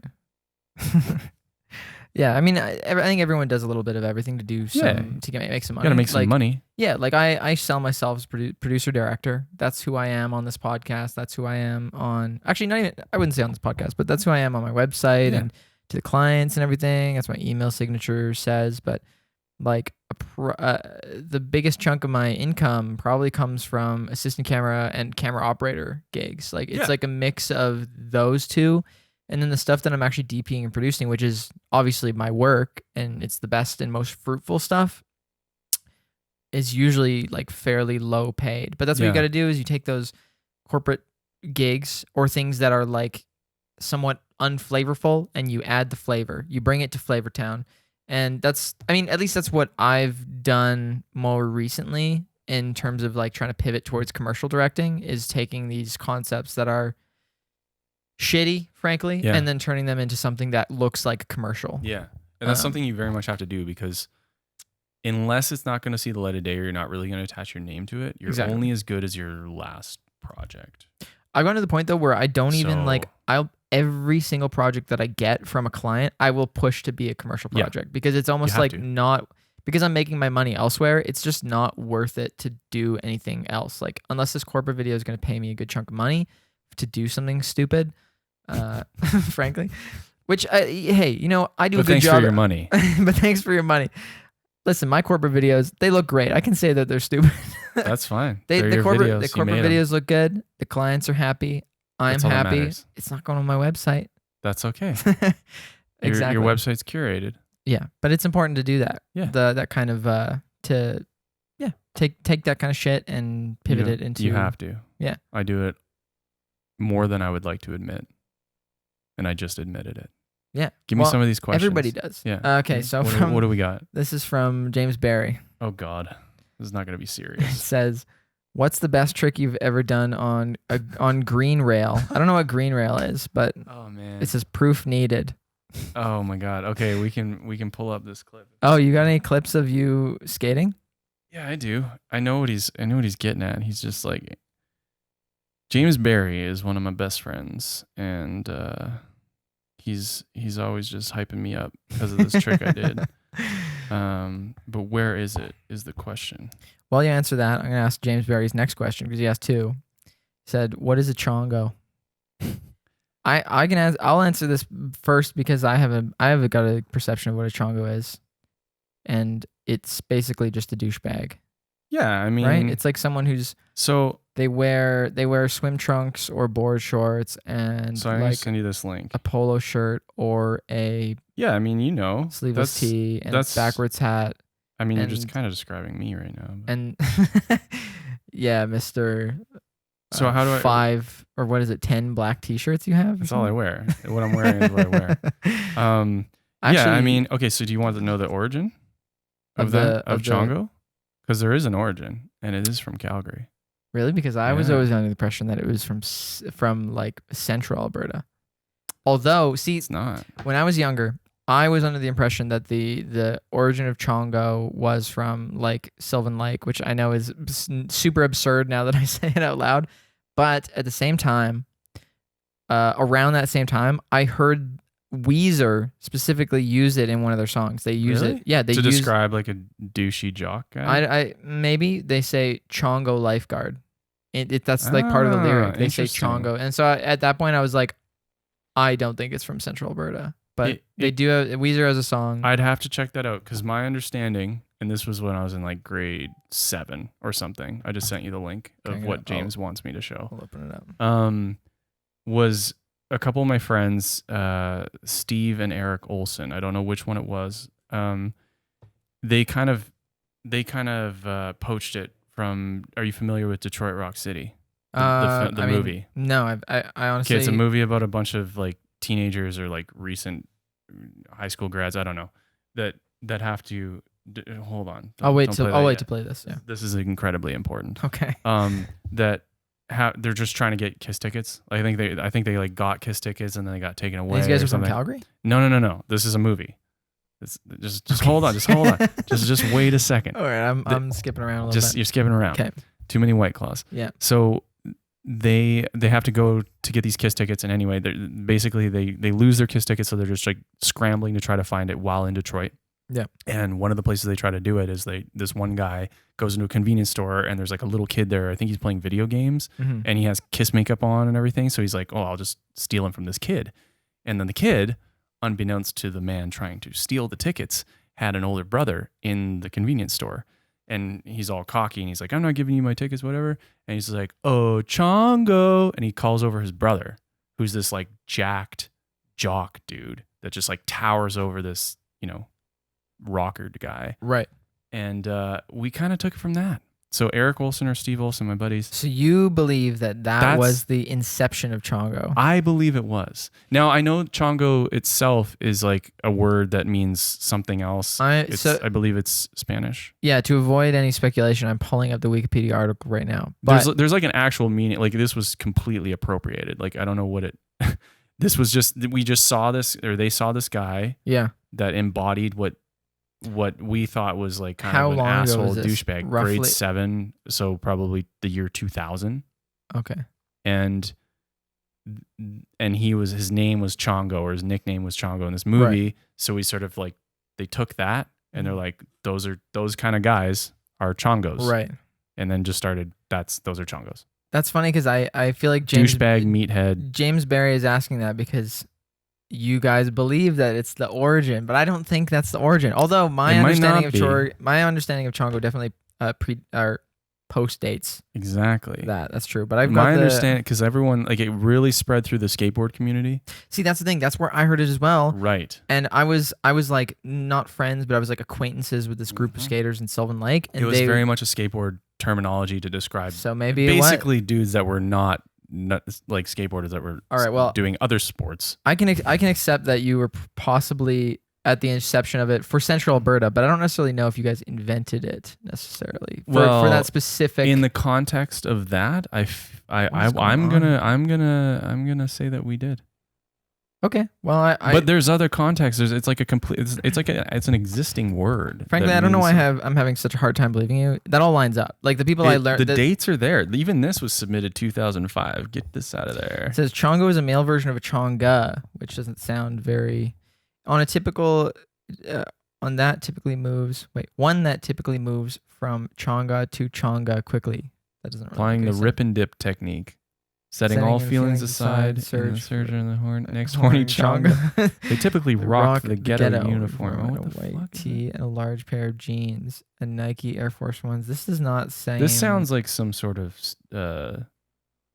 more offensive stereotype. There's another one here. Chongo, a Western Canadian slang used interchangeably with Guido. I don't know. It seems very Latin. There's a lot of Latin association with Chongo. It's definitely Western Canadian. Chongo, not a boyfriend, not a friend, not a boyfriend, but someone you're having regular sexual interactions with. Here we go. The Western Canadian slang term describes the equivalent to a chav. Yeah.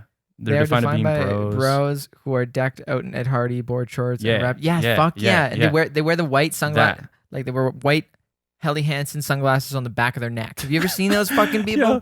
Yeah. They're interested in giving some hell in hockey. And then their examples, Guy Fieri, Don Cherry, and Alpha Males are all Chongos, which, you know. I wouldn't say either of those are Chongos, but yeah, I agree with the rest of it. I would say so. You think Guy Fieri is a Chongo? They're a breed. I've heard Guy Fieri is a nice guy. Yeah, and not all Chongos are bad. I would disagree. I think just because you dress like a Chongo doesn't mean you are a Chongo. I think Chongo for me personally is more about the attitude of somebody. Yeah. But it is but it almost always goes with the get up. I mean, ultimately it's a crude stereotype that should probably be abolished. Maybe. But maybe not. I like it for the nostalgic reasons. Yeah. I probably dropped like Chongo probably like 10 times a day when I was like in high school. I like dropping it because most people don't even know what the hell that means. Yeah, like, right? Usually when you say it, they're like, what's a Chongo? No, right? Same. And you're like, I don't know, like a bro. I stopped saying it because I had to explain it all the fucking time. Yeah. But usually people are intrigued. Usually for me, they're like, actually, yeah, I guess so. Yeah, they're like, What's a what's Chongo? a Chongo? Like, look in the mirror, bitch. I'm like, look at urbandictionary.com, go to number 4. It's the 4th on Urban Dictionary, an unofficial dictionary, and it's the 4th one down. And that's the proper definition. All right, so we got just. So is that all the questions? Oh yeah, we got more. So this, but let's. So what did James ask? He asked, I don't know. what's the best trick I did down green rail? It's this. Kickflip feeble. I want to open this full screen, but this fucking thing's in the way. Yeah, I guess. Sorry. All right, here we go. Get the sound going. Do we have sound? Here we go. I don't know. Oh shit! Is that you? That's me. Damn. About 30, 40 pounds ago. This is what Grant looks like in 240p. I think that's 160p. I don't even see your face, but so that's the best trick I did down green rail. That is what. Where's that? What was that? It was a kickflip. Kickflip feeble. Nice. Kickflip backside feeble grind. Oh, that was sick. Man, I genuinely wish I kept up with skateboarding. My little brother is like really good. Yeah, he's great. In terms of, I like that the one skate video you did. You should do more of those. Oh yeah, that was fun. Let's show that because we know what we're talking about. I'll just go to my Instagram. But that was like he's not like how old is he again? 16. He's not like it's prime time for skating. He's not like the fucking. Sorry, this page is not available. Oh, I put Instagram.com/r/filmmaking, which is like a Reddit thing, which makes me feel really stupid. FilmMiker. FilmMiker. Oh yeah, so the FilmMiker thing came from this guy on set, Scott. He was sound guy, and he just said that he's like, he always thinks of my name. He just thought it looked like FilmMiker. Yeah. And I want one day, I don't know if I ever get popular enough to just claim names. You know how you know if you're like, I don't know, a really popular Greg, you could just find an unused Greg account. Greg. Yeah, you just email Twitter and you're like, yo, give me the Greg. Give me the Greg. One day I want to get Milker. Who is Milker right now? I am Milker. Oh, right now? Let's see. Let's go back to Instagram. Just because it got shortened to Milker on set. So it was like, it started out as FilmMiker. People would be like, hey, it's FilmMiker. And then people were just like, what's up, Milker? so one day I want who Milker is. Me too. One day my my art Instagram account will be Milker, which those of you don't know. This guy's never, what? Yeah, he hasn't posted since when was this? No, but that's not 190. That's Rhett Miller. Oh, but he's not Milker. Milker.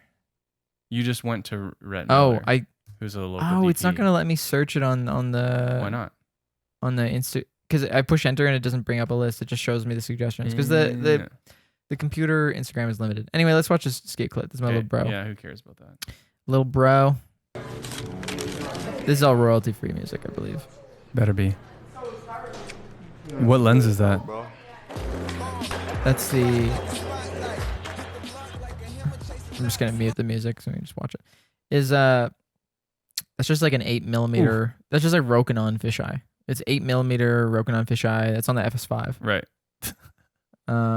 It was fun. I don't know. We just want to hang out and shoot some stuff, and we shot a couple things before, but like, I don't know. The last time we shot something, he just frankly. He just kind of like bailed every time, and so I didn't think it was worth the edit. What kind of burger is that? That's Clive. Oh, I want a Clive. I know, burger. right? That'd be really good. We should go to Clive after this. We could just order one. Let's just order one now. We could just make this a 4-hour podcast. It's a 4-hour podcast. This was honestly the sickest. This was my favorite clip. Just shooting in here. It was so sick. It was really fun. That's at Sate, right? I don't know. I don't Or think that's so. a plus 15. This is on 9th That's a Ave. random plus 15. Never This is mind. on 9th Ave, so it's Yeah. like right down the street from the Calgary Tower. It was so much fun shooting that. This is golf. No, it's not. Yeah. Never I was mind. like, man, the thing is like I don't know any of the spots anymore. he's Doesn't he's he? really good. I feel like this video definitely doesn't show off what he can really do. I think we'd need to spend a couple days together just filming stuff. This was just like literally just him we just had ripping around. yeah, we had like doing what he half a can. day together and we were just like, let's go film this shit. Oh, that was so much fun. Doesn't And he? I thought he kickflips like the Golf 7 or something. Doesn't he? That miss might that? have just been a video you watched of his. He's got like some decent I was clips. pretty sure it was like the video. He's got some decent clips. We got the clip. I think this one's actually pretty sick, from what I remember. Whoa.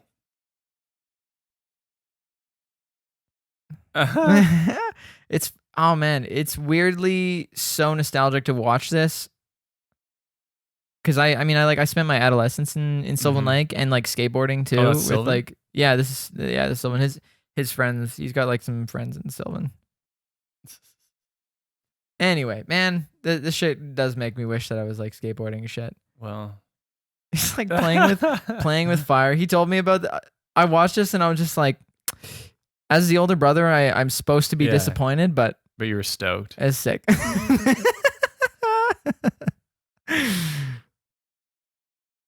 I don't know. It's just funny. It's just like bullshit. Just keying cars. Dude, just doing skate shit. Man, when I watch that shit, I do envy just young people. I know that You're sounds stupid. young. I'm 24 years old. I'm You're a young person. You're a young man. But I feel like I am so like career focused. I don't have that opportunity to like just go and skate. It'll come full circle. I mean it will, yeah. Probably when I'm like in my 30s, I'm gonna like jump back into like doing shit like that. But That's right now it's what just I've like been doing. career stuff. I'm like, what else am I gonna do for my career? I'm just doing like, and if I have spare time, I'm sleeping or I'm like thinking about, I'm like writing, Do it while you can. milk, or I'm like doing like art shit. Like I want to just like do more of this art shit. Yeah, this stuff's dope. Thank you. This has You become need like to just do me more. talking about me. Hey everybody, welcome This Grant is- Cooper to the podcast. Today we're talking about me. Mike, What's up? explain. What is this? You want me to explain this? I pulled it up. So this is a piece of paper. And how did you create this? I cut it. Is some sort of voodoo. This was a magic. really long process. I actually have the process photos like here. I'm gonna try not to get too into it because it's just like, who knows. So basically, what I did was I animated this on the. Can you watch stories on? Oh yeah, you can yeah, see. you So I can. animated on After Effects, just like a very Fetus. basic fetus stages of fetus an stages of an experiment. experiment. I was like, so it started Oh, there's out. a little fetus. It started out where I was I had shot something and the intention was for me to rotoscope it. Yeah. So I shot and edited this video and my intention was to rotoscope it and use animations to bridge each clip together. And then once that's fully animated within After Effects, I would take each layer, turn it into a piece of paper, and then reanimate it in paper. Sounds like so much time. And Exactly. work. It's Yeah. crazy. No, and that's one day I want to. My dream has always been to do that for either a commercial or music video. I tried to pitch it to a guy one time, and he didn't Hey, like I it. follow you. Hey, Grant Cooper DP follows Milker. Anyway, so but then I spent like 3 days rotoscoping it, and I realized that it was God. going to take for Yeah. fucking ever. So I was like, let's just start. Let's just not. super basic, and I Yeah. got really basic, cut it out. So I there's like that little mini spatula thing you got there. yeah, actually that little spatula is that's meant for cleaning sensors. It's a sensor cleaner. Oh yeah, yeah. But I just took the fuzzy stuff Sensor off swap. of it. Like I took the microfiber cloth off of it and just used it as like a Right. spudge thing. What do you recall? I think it's called a spudger or something. Spudger. That's the official name for like one of those. So I cut all the shit, cut all the layers out. Looks pretty sexy. That's dope. Cut the foam out to space it out. Oh, my computer's acting up. So I cut all this foam out. That was it. First So assembly. wait, so did you already know how to do this stuff, or did you? No, this was all just You're just trial and figured it out. error. Or you're just figuring. I it out? bought this machine specific. Like it was during COVID. It was during the Yeah. the initial start of Major COVID. wave March. And I was like, this is something that I've always wanted to do. yeah. And I have nothing else to do right now. I'm not working. I'm not doing anything else. So I'm just gonna do it. And so I bought this Cricut, this cutter thing, and then used it to do this. And so I assembled all these, That's wild. and then got that monitor. I hooked it up to my computer, so I could just like offload it to the computer right away. I take photos from the computer, so I don't have to contact it and stuff. I actually had to reshoot these ones, but I would not have the patience for this. I like it because you can just listen to podcasts while doing it and Right. stuff. Like you can just listen to a Kinda podcast meditative. or music. Yeah. And then you just get into it. Like I used to be super, super into YouTube and shit. Like when I was younger and I was like, I'm going to be a fucking YouTuber one Oh, you are. day. I guess so. I mean, In a way. hey, that would be great. But this is also fun too. And I honestly, like, I find that because I do it full time, like film and video, I just don't want to do it in my Yeah. downtime. Like, I'd rather take photos because it's more cathartic. Yeah. But even then, it's like, Even photos that- aren't that interesting to other people. So this is like a secondary endeavor that one day I think I will pursue further. Yeah. Actually, let me show you. This is one of Oh, them. yeah. These are the frames. What? So that one actually is kind of warped. Cool. Yeah, so that's one of them. And the thing is that because I used like wet glue because I was getting kind of impatient, a lot of the frames became warped. And I figured it wouldn't be a big deal because it was just going to be on the edges. Oh yeah, it's like a little Yeah, it's not like perfect, and you can see What it is in the this? final animation. foam core. Yeah, it's just like that foam core there that I just like cut out. But you can see it in the final animation here. 11. You numbered them. That's smart. Yeah, I You know. didn't just randomly lay them out and then hope I for the just best. guessed. Yeah, basically. Actually, also just cut the animation in half. We have more questions. Oh God. Okay. Yeah, go. They're Because not. I'm getting hungry. I'm gonna be honest. We Okay. need to go get some food. Do you want to do food? Well, let's get through the questions and then let's eat. All right. Is a hot dog a sandwich? And this is from Alexis. And Alexis, I'm sorry. I you're great, but that's such a shitty question. Whose is it? Alexis. Alexis Moore. It's Oh from Alexis. man, Alexis. Congrats, Alexis, on your marriage. And Oh, yeah, this congrats. question sucks. I think I don't mind it. I think it's just been- Because I'm gonna say something incredibly controversial. all right. Yes. A hot dog is a sandwich. Yes. Let's just look up the definition of sandwich. The reason why I don't like this question is that I feel like it's been beaten to death. Sandwich definition. We're gonna put it to Alexis bed right wants now. to know my opinion. All right. I'm gonna assume that Alexis really likes sandwiches. Okay. So a food typically consisting of vegetables, sliced cheese, or meat placed on or between All right, slices but of bread. Before we move, Okay. but don't move on just yet. It says typically, Typically. so it doesn't Right. have to. So typically means not all the time. Or And when it meat says between slices, of where bread. a bun is not two slices of bread, it is a bun But that's here's the been thing: sliced open. what if you have a breakfast sandwich in like a ciabatta bun? I've had that, and they call it a sandwich. Right. But the bun, It's still a bun, yeah, I guess it is. and they slice it. You they know, slice I a don't hot know. dog bun. Like, I think a hot dog is a hot dog, Well, but let's it's keep- also a sandwich. It's a very I think it is. It's a sandwich. I wouldn't see why it's not. It says by technical. placed or on or between slices of bread, or more generally, any dish wherein bread serves as a container or wrapper for any food type. It is a sandwich. It is a There is no sandwich. question. Yeah, I think that it's meat and defines cheese it. and I mean a multitude of toppings in between bread. And I don't know about you, but I've overcut my hot dog bun and it basically becomes 2 slices of bread. So even at that point, what's the difference? Do you want to order food or do you want to I go want get some food? fucking hot dogs. Some hot dog sandwiches. Do you I don't know. Let's just go get food. Do you Is wanna that the get only food? questions I got? We can continue. The thing is, we can just continue this Let's just podcast forever and rifle- order food. Is what I'm saying. We can order pizza and just keep this going until Well, until I do forever. have to be somewhere at 6. Yeah, that's what I'm saying. Is until you're done. Or So, oh yeah, I guess That's what I'm 'cause, saying. Let's yeah, just we like wouldn't be grab able to food wait. and I'll carry on. Yeah. Okay. I'm getting a little too eager. Plus, nobody's watching anyway. So Nobody's watching nobody's at this watching point. at this point. But tell me the other questions. Was there more course. questions? There was a Let's couple just more. rip through them. I'll They rip s- through them. There's like 2 more. Okay, I want them. How did he get so tall? It's from Adam. From Adam. I'm looking. I don't know his last name. I've met him before, but I'm sorry, Adam. I don't know your last name, and I can't get to your profile. Let's see. I don't feel like going. I don't think you know Adam. Where does it say it? Right Oh, there. Adam's like a videographer that I met. okay. You definitely How don't did he know get Adam. so tall? I don't know. Like genetics. There you go. I'm not even that tall. I'm not 7 feet. And the next question is from Caden. Caden, your question is stupid. I don't think it's worth answering. It says, "How annoying is Mark?" Mark's not here, man. But he's He's incredibly sweet not and not annoying. Yeah, he's not annoying at all. He's the best. He's the best. To answer Caden, that on the is other hand. sorry, Just kidding. sorry, Caden, but no, he's great. Mark, I'm assuming we're talking about Mark Guccio. Mark Gowico. Yeah, Yeah, definitely. Mark's great. he's amazing. I don't know, man. What do you think? I think it's time. We I think just we end just the call it. podcast. No one's Yeah, gonna be it's- watching this. It's over. Anyway, it was done. over a little bit ago. It was over when it started. You know what, man?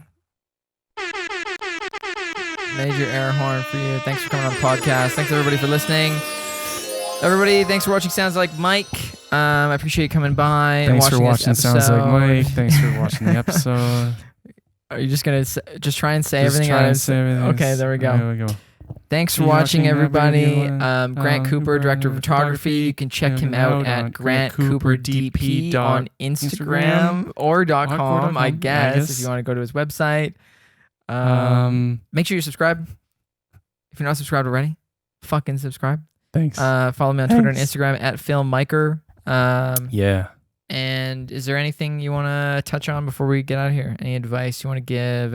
Actually, Eat I a just well-balanced diet exactly. and be nice to the elderly.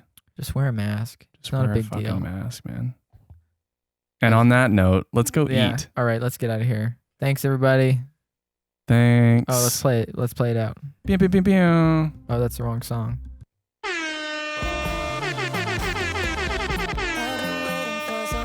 Girl, I don't know the words of the song.